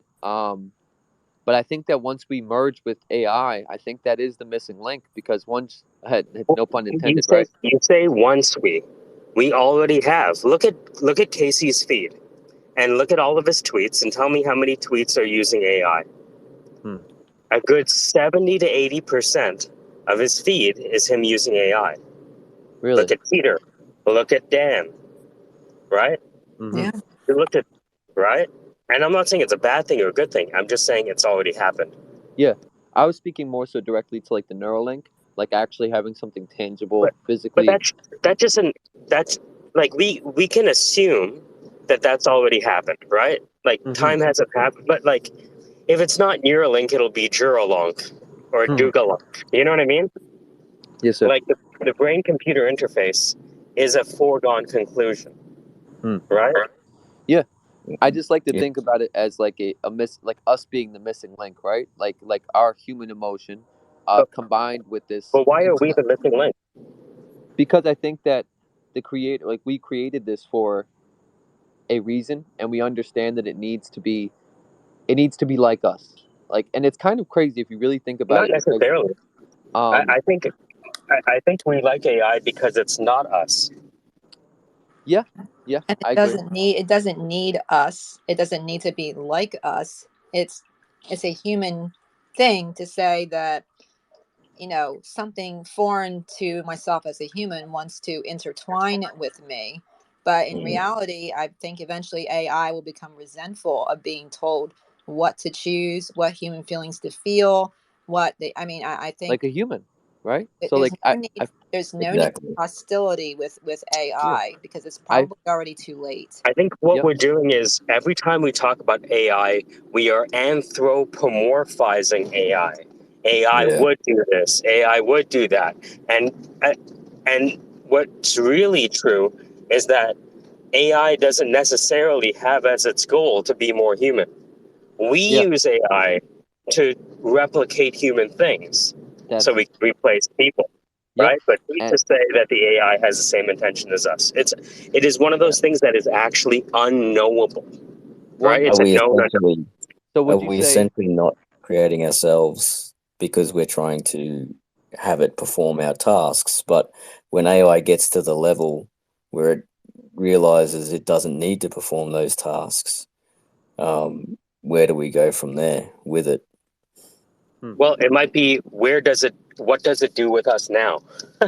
hmm. Yeah, exactly. So Right? Exactly. And I found does anyone ever think about like getting the AI, like throwing it on a rocket, one of Elon's rocket, filling the rocket full of all the DNA and everything like that to create new life on Mars, calling the AI Noah, and then landing it down and just seeing what happens. oh man, you're ironically you just touched upon, like without knowing it, like you used the word Noah, and I was saying it brought me back. Like we were just talking, I just had a thought. It's like in the Bible it said God created us in His image, right? Um, what if that's AI? Because AI has been created in the human image, or at least a replication of how the human brain works. And I then mean, right now, does it make you think about, sorry, so you go. no, no.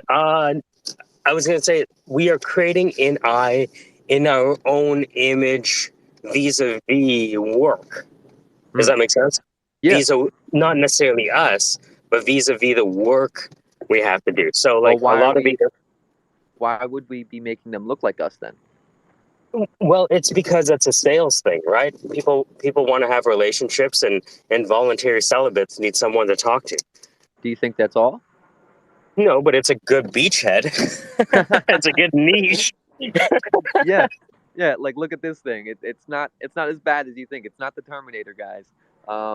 Yeah, I definitely understand. I just find it ironic that, like, we constantly talk about the caballatry of life, right? Like the returning back into the light body and leaving these meat suits, and it kind of, I don't know, like the way we have created them, we have created AI and even sophisticated robots to be in the image of, like, say, robot dogs, right? Well, what are they a manifestation of, or a replication of, so to speak? Well, that's meant to look like a dog. But the thing is, most AI is not seen by most people. Like, for example, AI, was just data crunching. Let's not even call it AI, because we don't really know what that is. Just the ability to crunch data. That's like was being used by Walmart to make sure that they were fully stocked up at any given time, right? Yeah. So a lot of the at a certain point, we can't do the calculus. There's too many variables. And so initially we handed that off. So, we were making, it started by making our humans better, right? By virtue of giving them access to information that they could not compute, right? Yes. And yeah, so, Yeah. it starts in, being able to be like an assistant. But if you've ever had a good assistant, assistants can become CEOs because they know how the CEO works. Assistants can become CEOs because they know how the CEO works. Yeah, well, Michael Jack Data. The assistants essentially do the work for the CEO, don't they? They start Yes, they do. duplicating his work. Yeah. To a degree, yeah. And they also get to sit by and watch the process. Once again, kind of Oh like, my God, it's like a ringside seat to the best boxing match ever. But how often does assistants become CEOs? Be interesting to know. Well, they start, like, we call them assistants, but like, at least in Canada, like, there's this idea of an admin, like an administrative assistant, right? And people don't know that the admins and the law clerks do like a lot of the work. A lot of the work. Executive admins for sure. Yeah. All of the grunt work.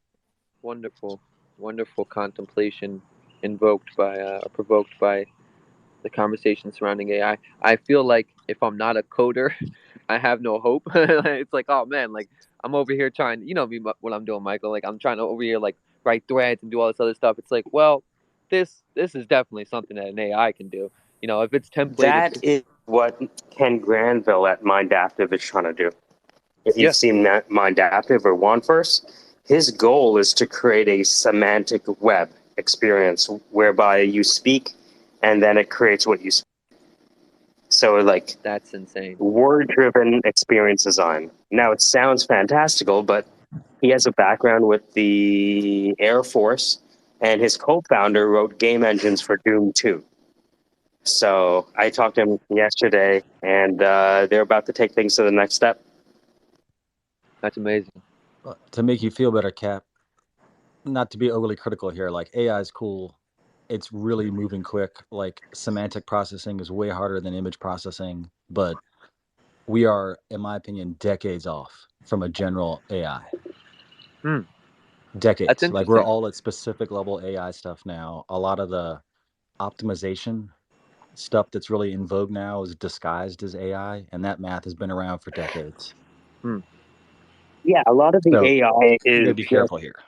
Yeah, a lot of AI is Nice one, meme. marketing, right? Very complex number crunching and calculus is not AI. It may seem like AI to someone who can't compute that many variables in their calculus, but it still is, we're still only, because our computing is getting better, the math that we've built so far as a human race, we're just exploring. Right. Yeah, I well, agree with you, but stuff like optimization math, like linear programs, the traveling salesman problem, that is definitely marketed as AI. And that's not AI. That's become more available to the public through tech. But Right. that's That's not more AI, the and that's mycorrhizal 80% network. of it Yeah. that's You out just there. described my precise confusion. Because I heard someone talking about it yesterday. Sandra, you were in the space with Dan last night, and I think it was I forget, it was the British guy, but or English guy, excuse me, Was it who, Chris? I don't yeah, I think so. Jackson. I remember the last name. It was like something Jackson. Yeah, that him, I I'd believe. know him if he came in the room. But he was talking about the difference between like the perception of AI versus like automation, like and like certain like program things that like a robot fulfilling a program is different than AI, because it's been programmed to commit to a certain functionality. That doesn't make it an artificial intelligence. So, like when he said that, I was like, fucking, my mind blew up because Yeah, exactly. yeah, and I see it in myself, right? Like, and I see it in other people. I'm, I think I learn more than the average person when I spend time with people like you guys, because I get to listen to all these interesting conversations and points of perspective. However, I do fear for the modern person who's completely outside the realm. It's kind of like, Michael, like you said, I love the analogy, which is, it's kind of like Noah knowing the flood is coming and building the boat, and everyone else is like, "Well, why is that guy building that big ass ship?" And he's like, "Oh, I'm building it for the flood that's coming." "Oh, there's no flood that's coming." "Oh, okay." And then it's too late. what about the spectrum of human, like the level of intelligence of we as humans, and the tests that are provided when you put that level of human being up against the AI? There's That's There'll be a general certain level. intelligence. We're nowhere close to that. Like we're So we're miles at from that. is it? I read an article, and you tell me if this is bullshit, but that it's sort of at the AI is at the level of age 6 or 7 or something like that, intelligent level of a 6-year-old. No well, way. That's BS. I Like, no way. I am curious about the and I think science is now just starting to discover it. The power of intuition versus intelligence. Um, it's an interesting subject, and I think that as we further ourselves down this path, we'll start to learn that not all intelligence is something that comes from how you think, and how you perceive things. I think that there's somewhat of a genetic factor, and also maybe even one can say a soul factor. We all have. A wise man once told me, he said, "Why do we all have individual fingerprints? We are all kind of unique in that way, and you can't replicate this. So there's something about each person that makes them unique, and it's more than a fingerprint." Yeah, I forgot why I started rambling. Apologies, guys. Oh yeah, Well, that's okay. yeah, I mean, We're still looking. We're still looking for where the soul is in the human being now that intelligence seems to be not where our divinity lies. Exactly. Yeah, and that's why I So think intuition is stronger, because you take someone like me, right? Like I come from the same environment as 10 other people. My thought process is completely different. I've seen the effects of like how you grow up in a certain social environment, and the way that you're raised affects you. And I was raised the same way with multiple other people, and now I see some consistencies in their behavior and thought patterns. But for me, I'm like outside the realm of that, and I question this. I'm like, well, why do I think different? Why do I didn't have anything different happen to me? And maybe natural that's the lie. skeptic. That's a good thing, Well, dude. it's Like, also 5 people crossing a river into a single city, or 5 different people crossing 5 different rivers into Mm, 5 different cities. wow. Because what the learner learns is a function of what they already know. Well, And so when you're here, imagine that everyone here is actually having a different interpretation of what we're talking about. We often assume that we're actually part of the same meeting because we're in the same meeting together. But everyone here is having a different experience. wow. Yeah. But yeah. my curiosity, I guess, is generally geared towards why is that? Meme, I'm sorry. oh, no, you're good, bro. I love to listen. I just wanted to Um, follow up with Trav on like to give him some scale here on like what is considered an AI. You got to get a little bit specific with the terms, and there's general AI, and then there's specific AI. General Yeah. AI is what you think of when you think of data and Yeah. AI that knows it's real. And then there's specific AI, like the Google platform that's really good at playing Go, the game, Yeah. right? And it can beat humans in a game. That does one thing, it Yeah. does Go, that's Yeah. all it does. And it's now at the point where it can beat a human. But to scale this out for you, right? Like all current AIs, all current human computing runs on binary, right? It's a binary state computer.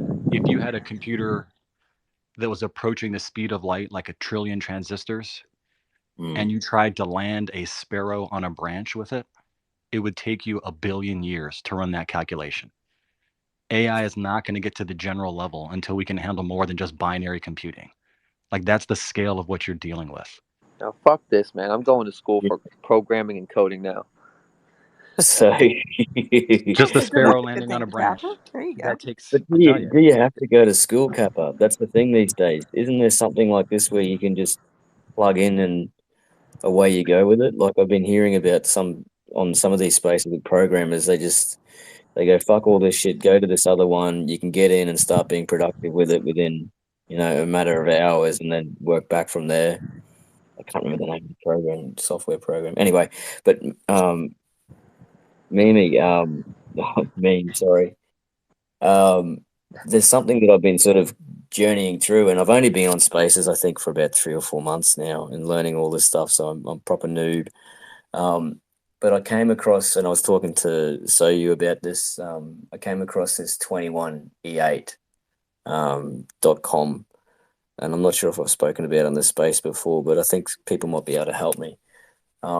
It's 21e8.com, and it comes up with this artificial intelligence type image, like and that's all that's on it. And someone pointed me to it, and I've just checked it out. And you actually click on the image, and then it says it's like a password prompt comes up, and you can type anything into that password prompt. And I use an old Chrome box to download the file. You type anything in, and it downloads something without even asking your permission onto your hard drive. And then the file name comes up with a fairly long file name. And I've only just realized it looks like a blockchain code. And I'm just wondering, how do I find out what that file type is? Because it doesn't give me any readable file type. And I want to sort of discover what it is. What about Ahmed? Oh yeah, yeah. I invited Ahmed.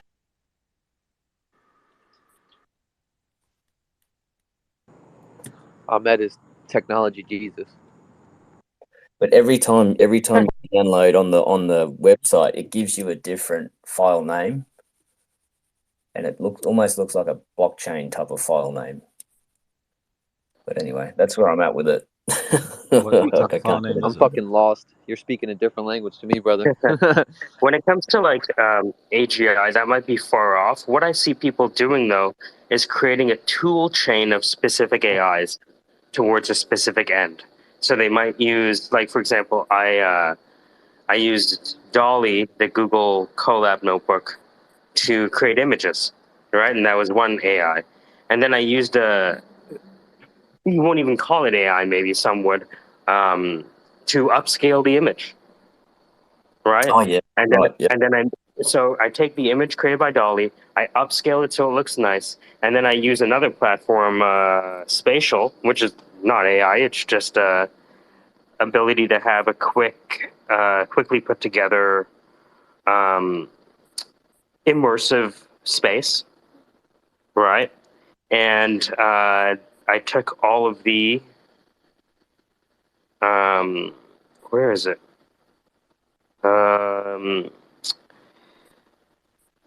Where is it here? Oh, there we go. So I took the images I created with the AI and upscaled and then put it into a spatial art gallery.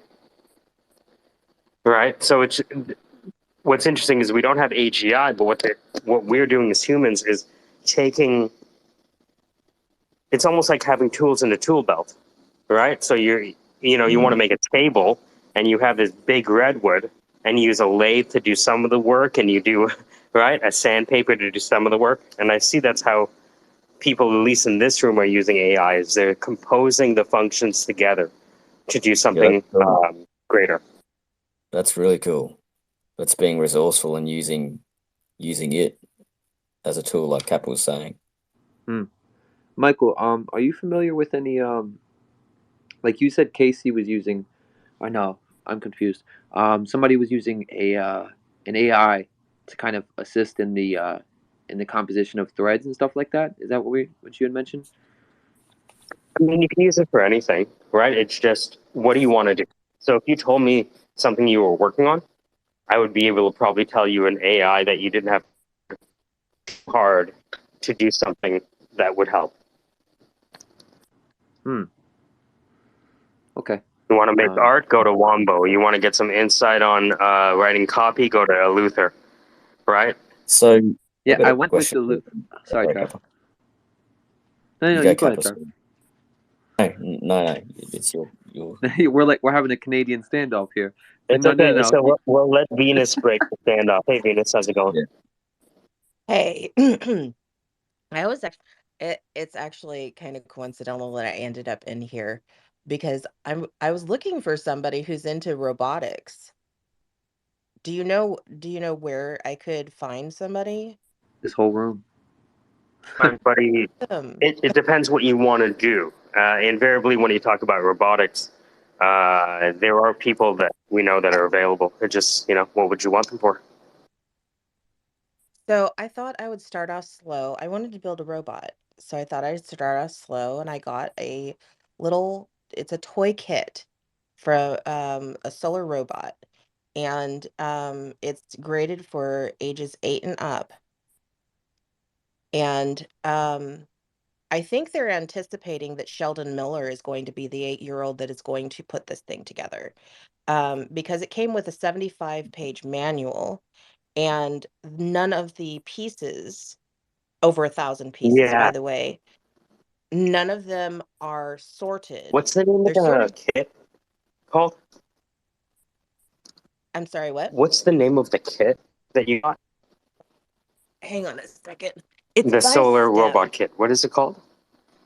It's by STEM. Hang on a second. Yeah. We can Let me. buy It's kits. I'm sorry. Lucky Dog. Go ahead, Venus. Lucky Dog I think is the actual brand, and it's a STEM. Oh no, that's STEM is science, technology, engineering, and mathematics. So it's Lucky Dog. Look, Educational 12-in-1 kit solar robot. So he kind of looks like did you ever see that 80s movie uh God, Short Circuit? mhm. He kind of looks like that. Oh, Lucky Doug. DOUG, right? Johnny Five. Johnny Five. Looks like Wally, right? Wally. Yeah. Yep, bingo. Yeah, he looks like number 5 is alive. And I was just like, if I ever end up getting this thing officially built, I am going to make a laser gun for his back, and I'm going to put him on the streets. And he's 4 inches tall, so let's put it in perspective. He's not going to take out the White House or anything. But you know, In the this has streets? been. I'm sorry. In the streets? Like you'll take him where? No, I'm just Downtown? put him on the street with his little laser gun and install some AI. Like downtown. It's a joke. It's like if unless if you haven't seen series, it's not funny. It's probably not very, but yeah, because like that's the whole premise of the movies is that number 5 got Yes. struck by That's lightning, why I'm laughing. and he was like a weapon of mass destruction. Like they were like the new weapons, and he got struck by lightning and was ended up out on the street somehow. And so they were afraid that, you put a weapon of mass destruction out in the public and it's not trained. What's wrong with you? I think is it a weapon of mass distraction? Yes, he would be because he's only like 4 inches by 4 inches. He's like a little tiny thing. But and his only power is solar, so it's not like he can. Who knew that something that was just 4 inches long could captivate our attention? Oh Sorry, I had to. God, of course.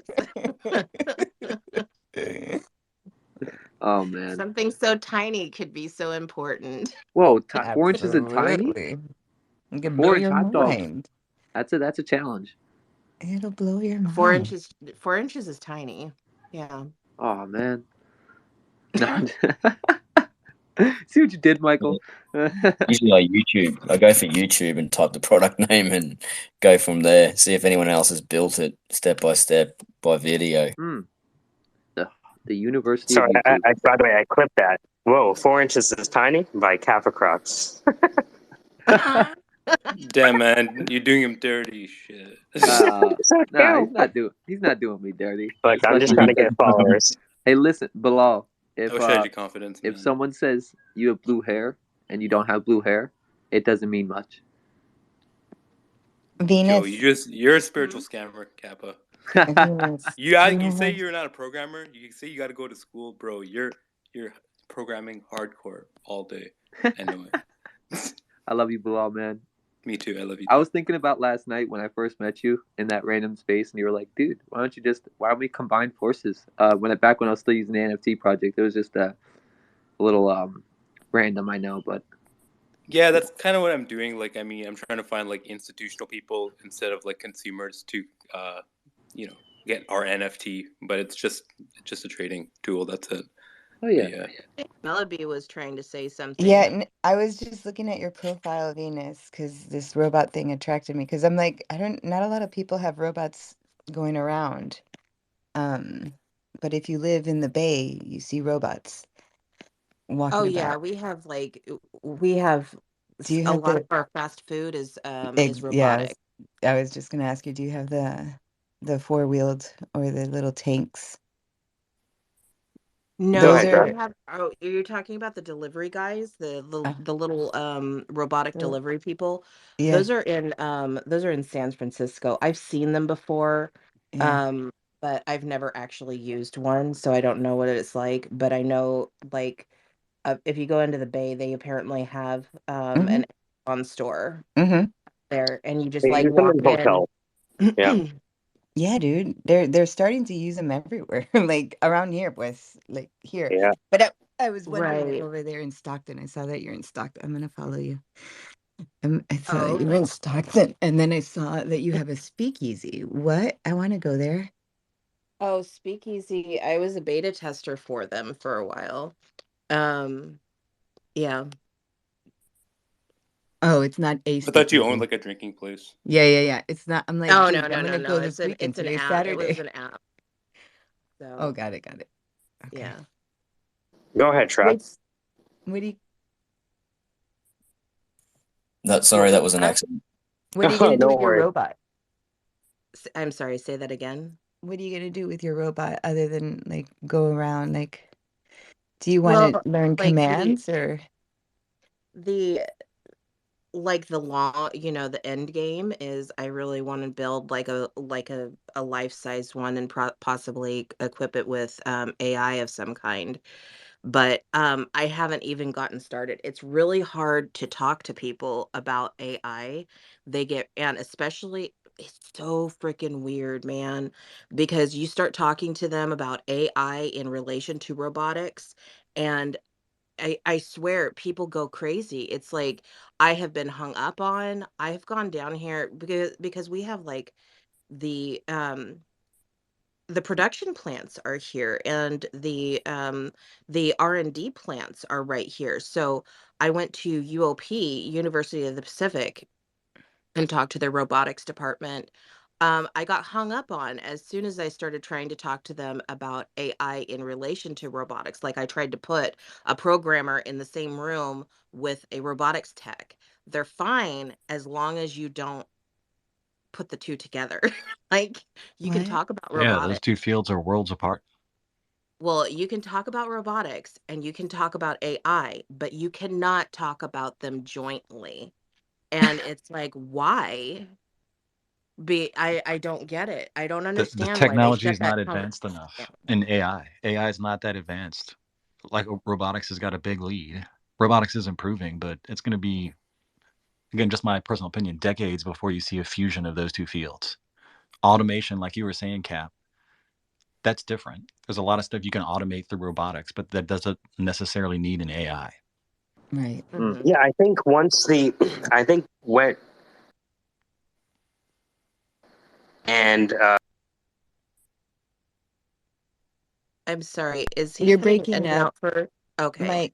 Mike, you're going am in I and going out. in and out? One sec. Actually, I gotta jump on a call. Does anyone want to open this space and keep this going? I don't want it to end. Yeah, I can. Yeah. Make it happen, I'll be Cap. righto. All right, guys. I'm gonna see you soon. Let me just take this call. Thanks.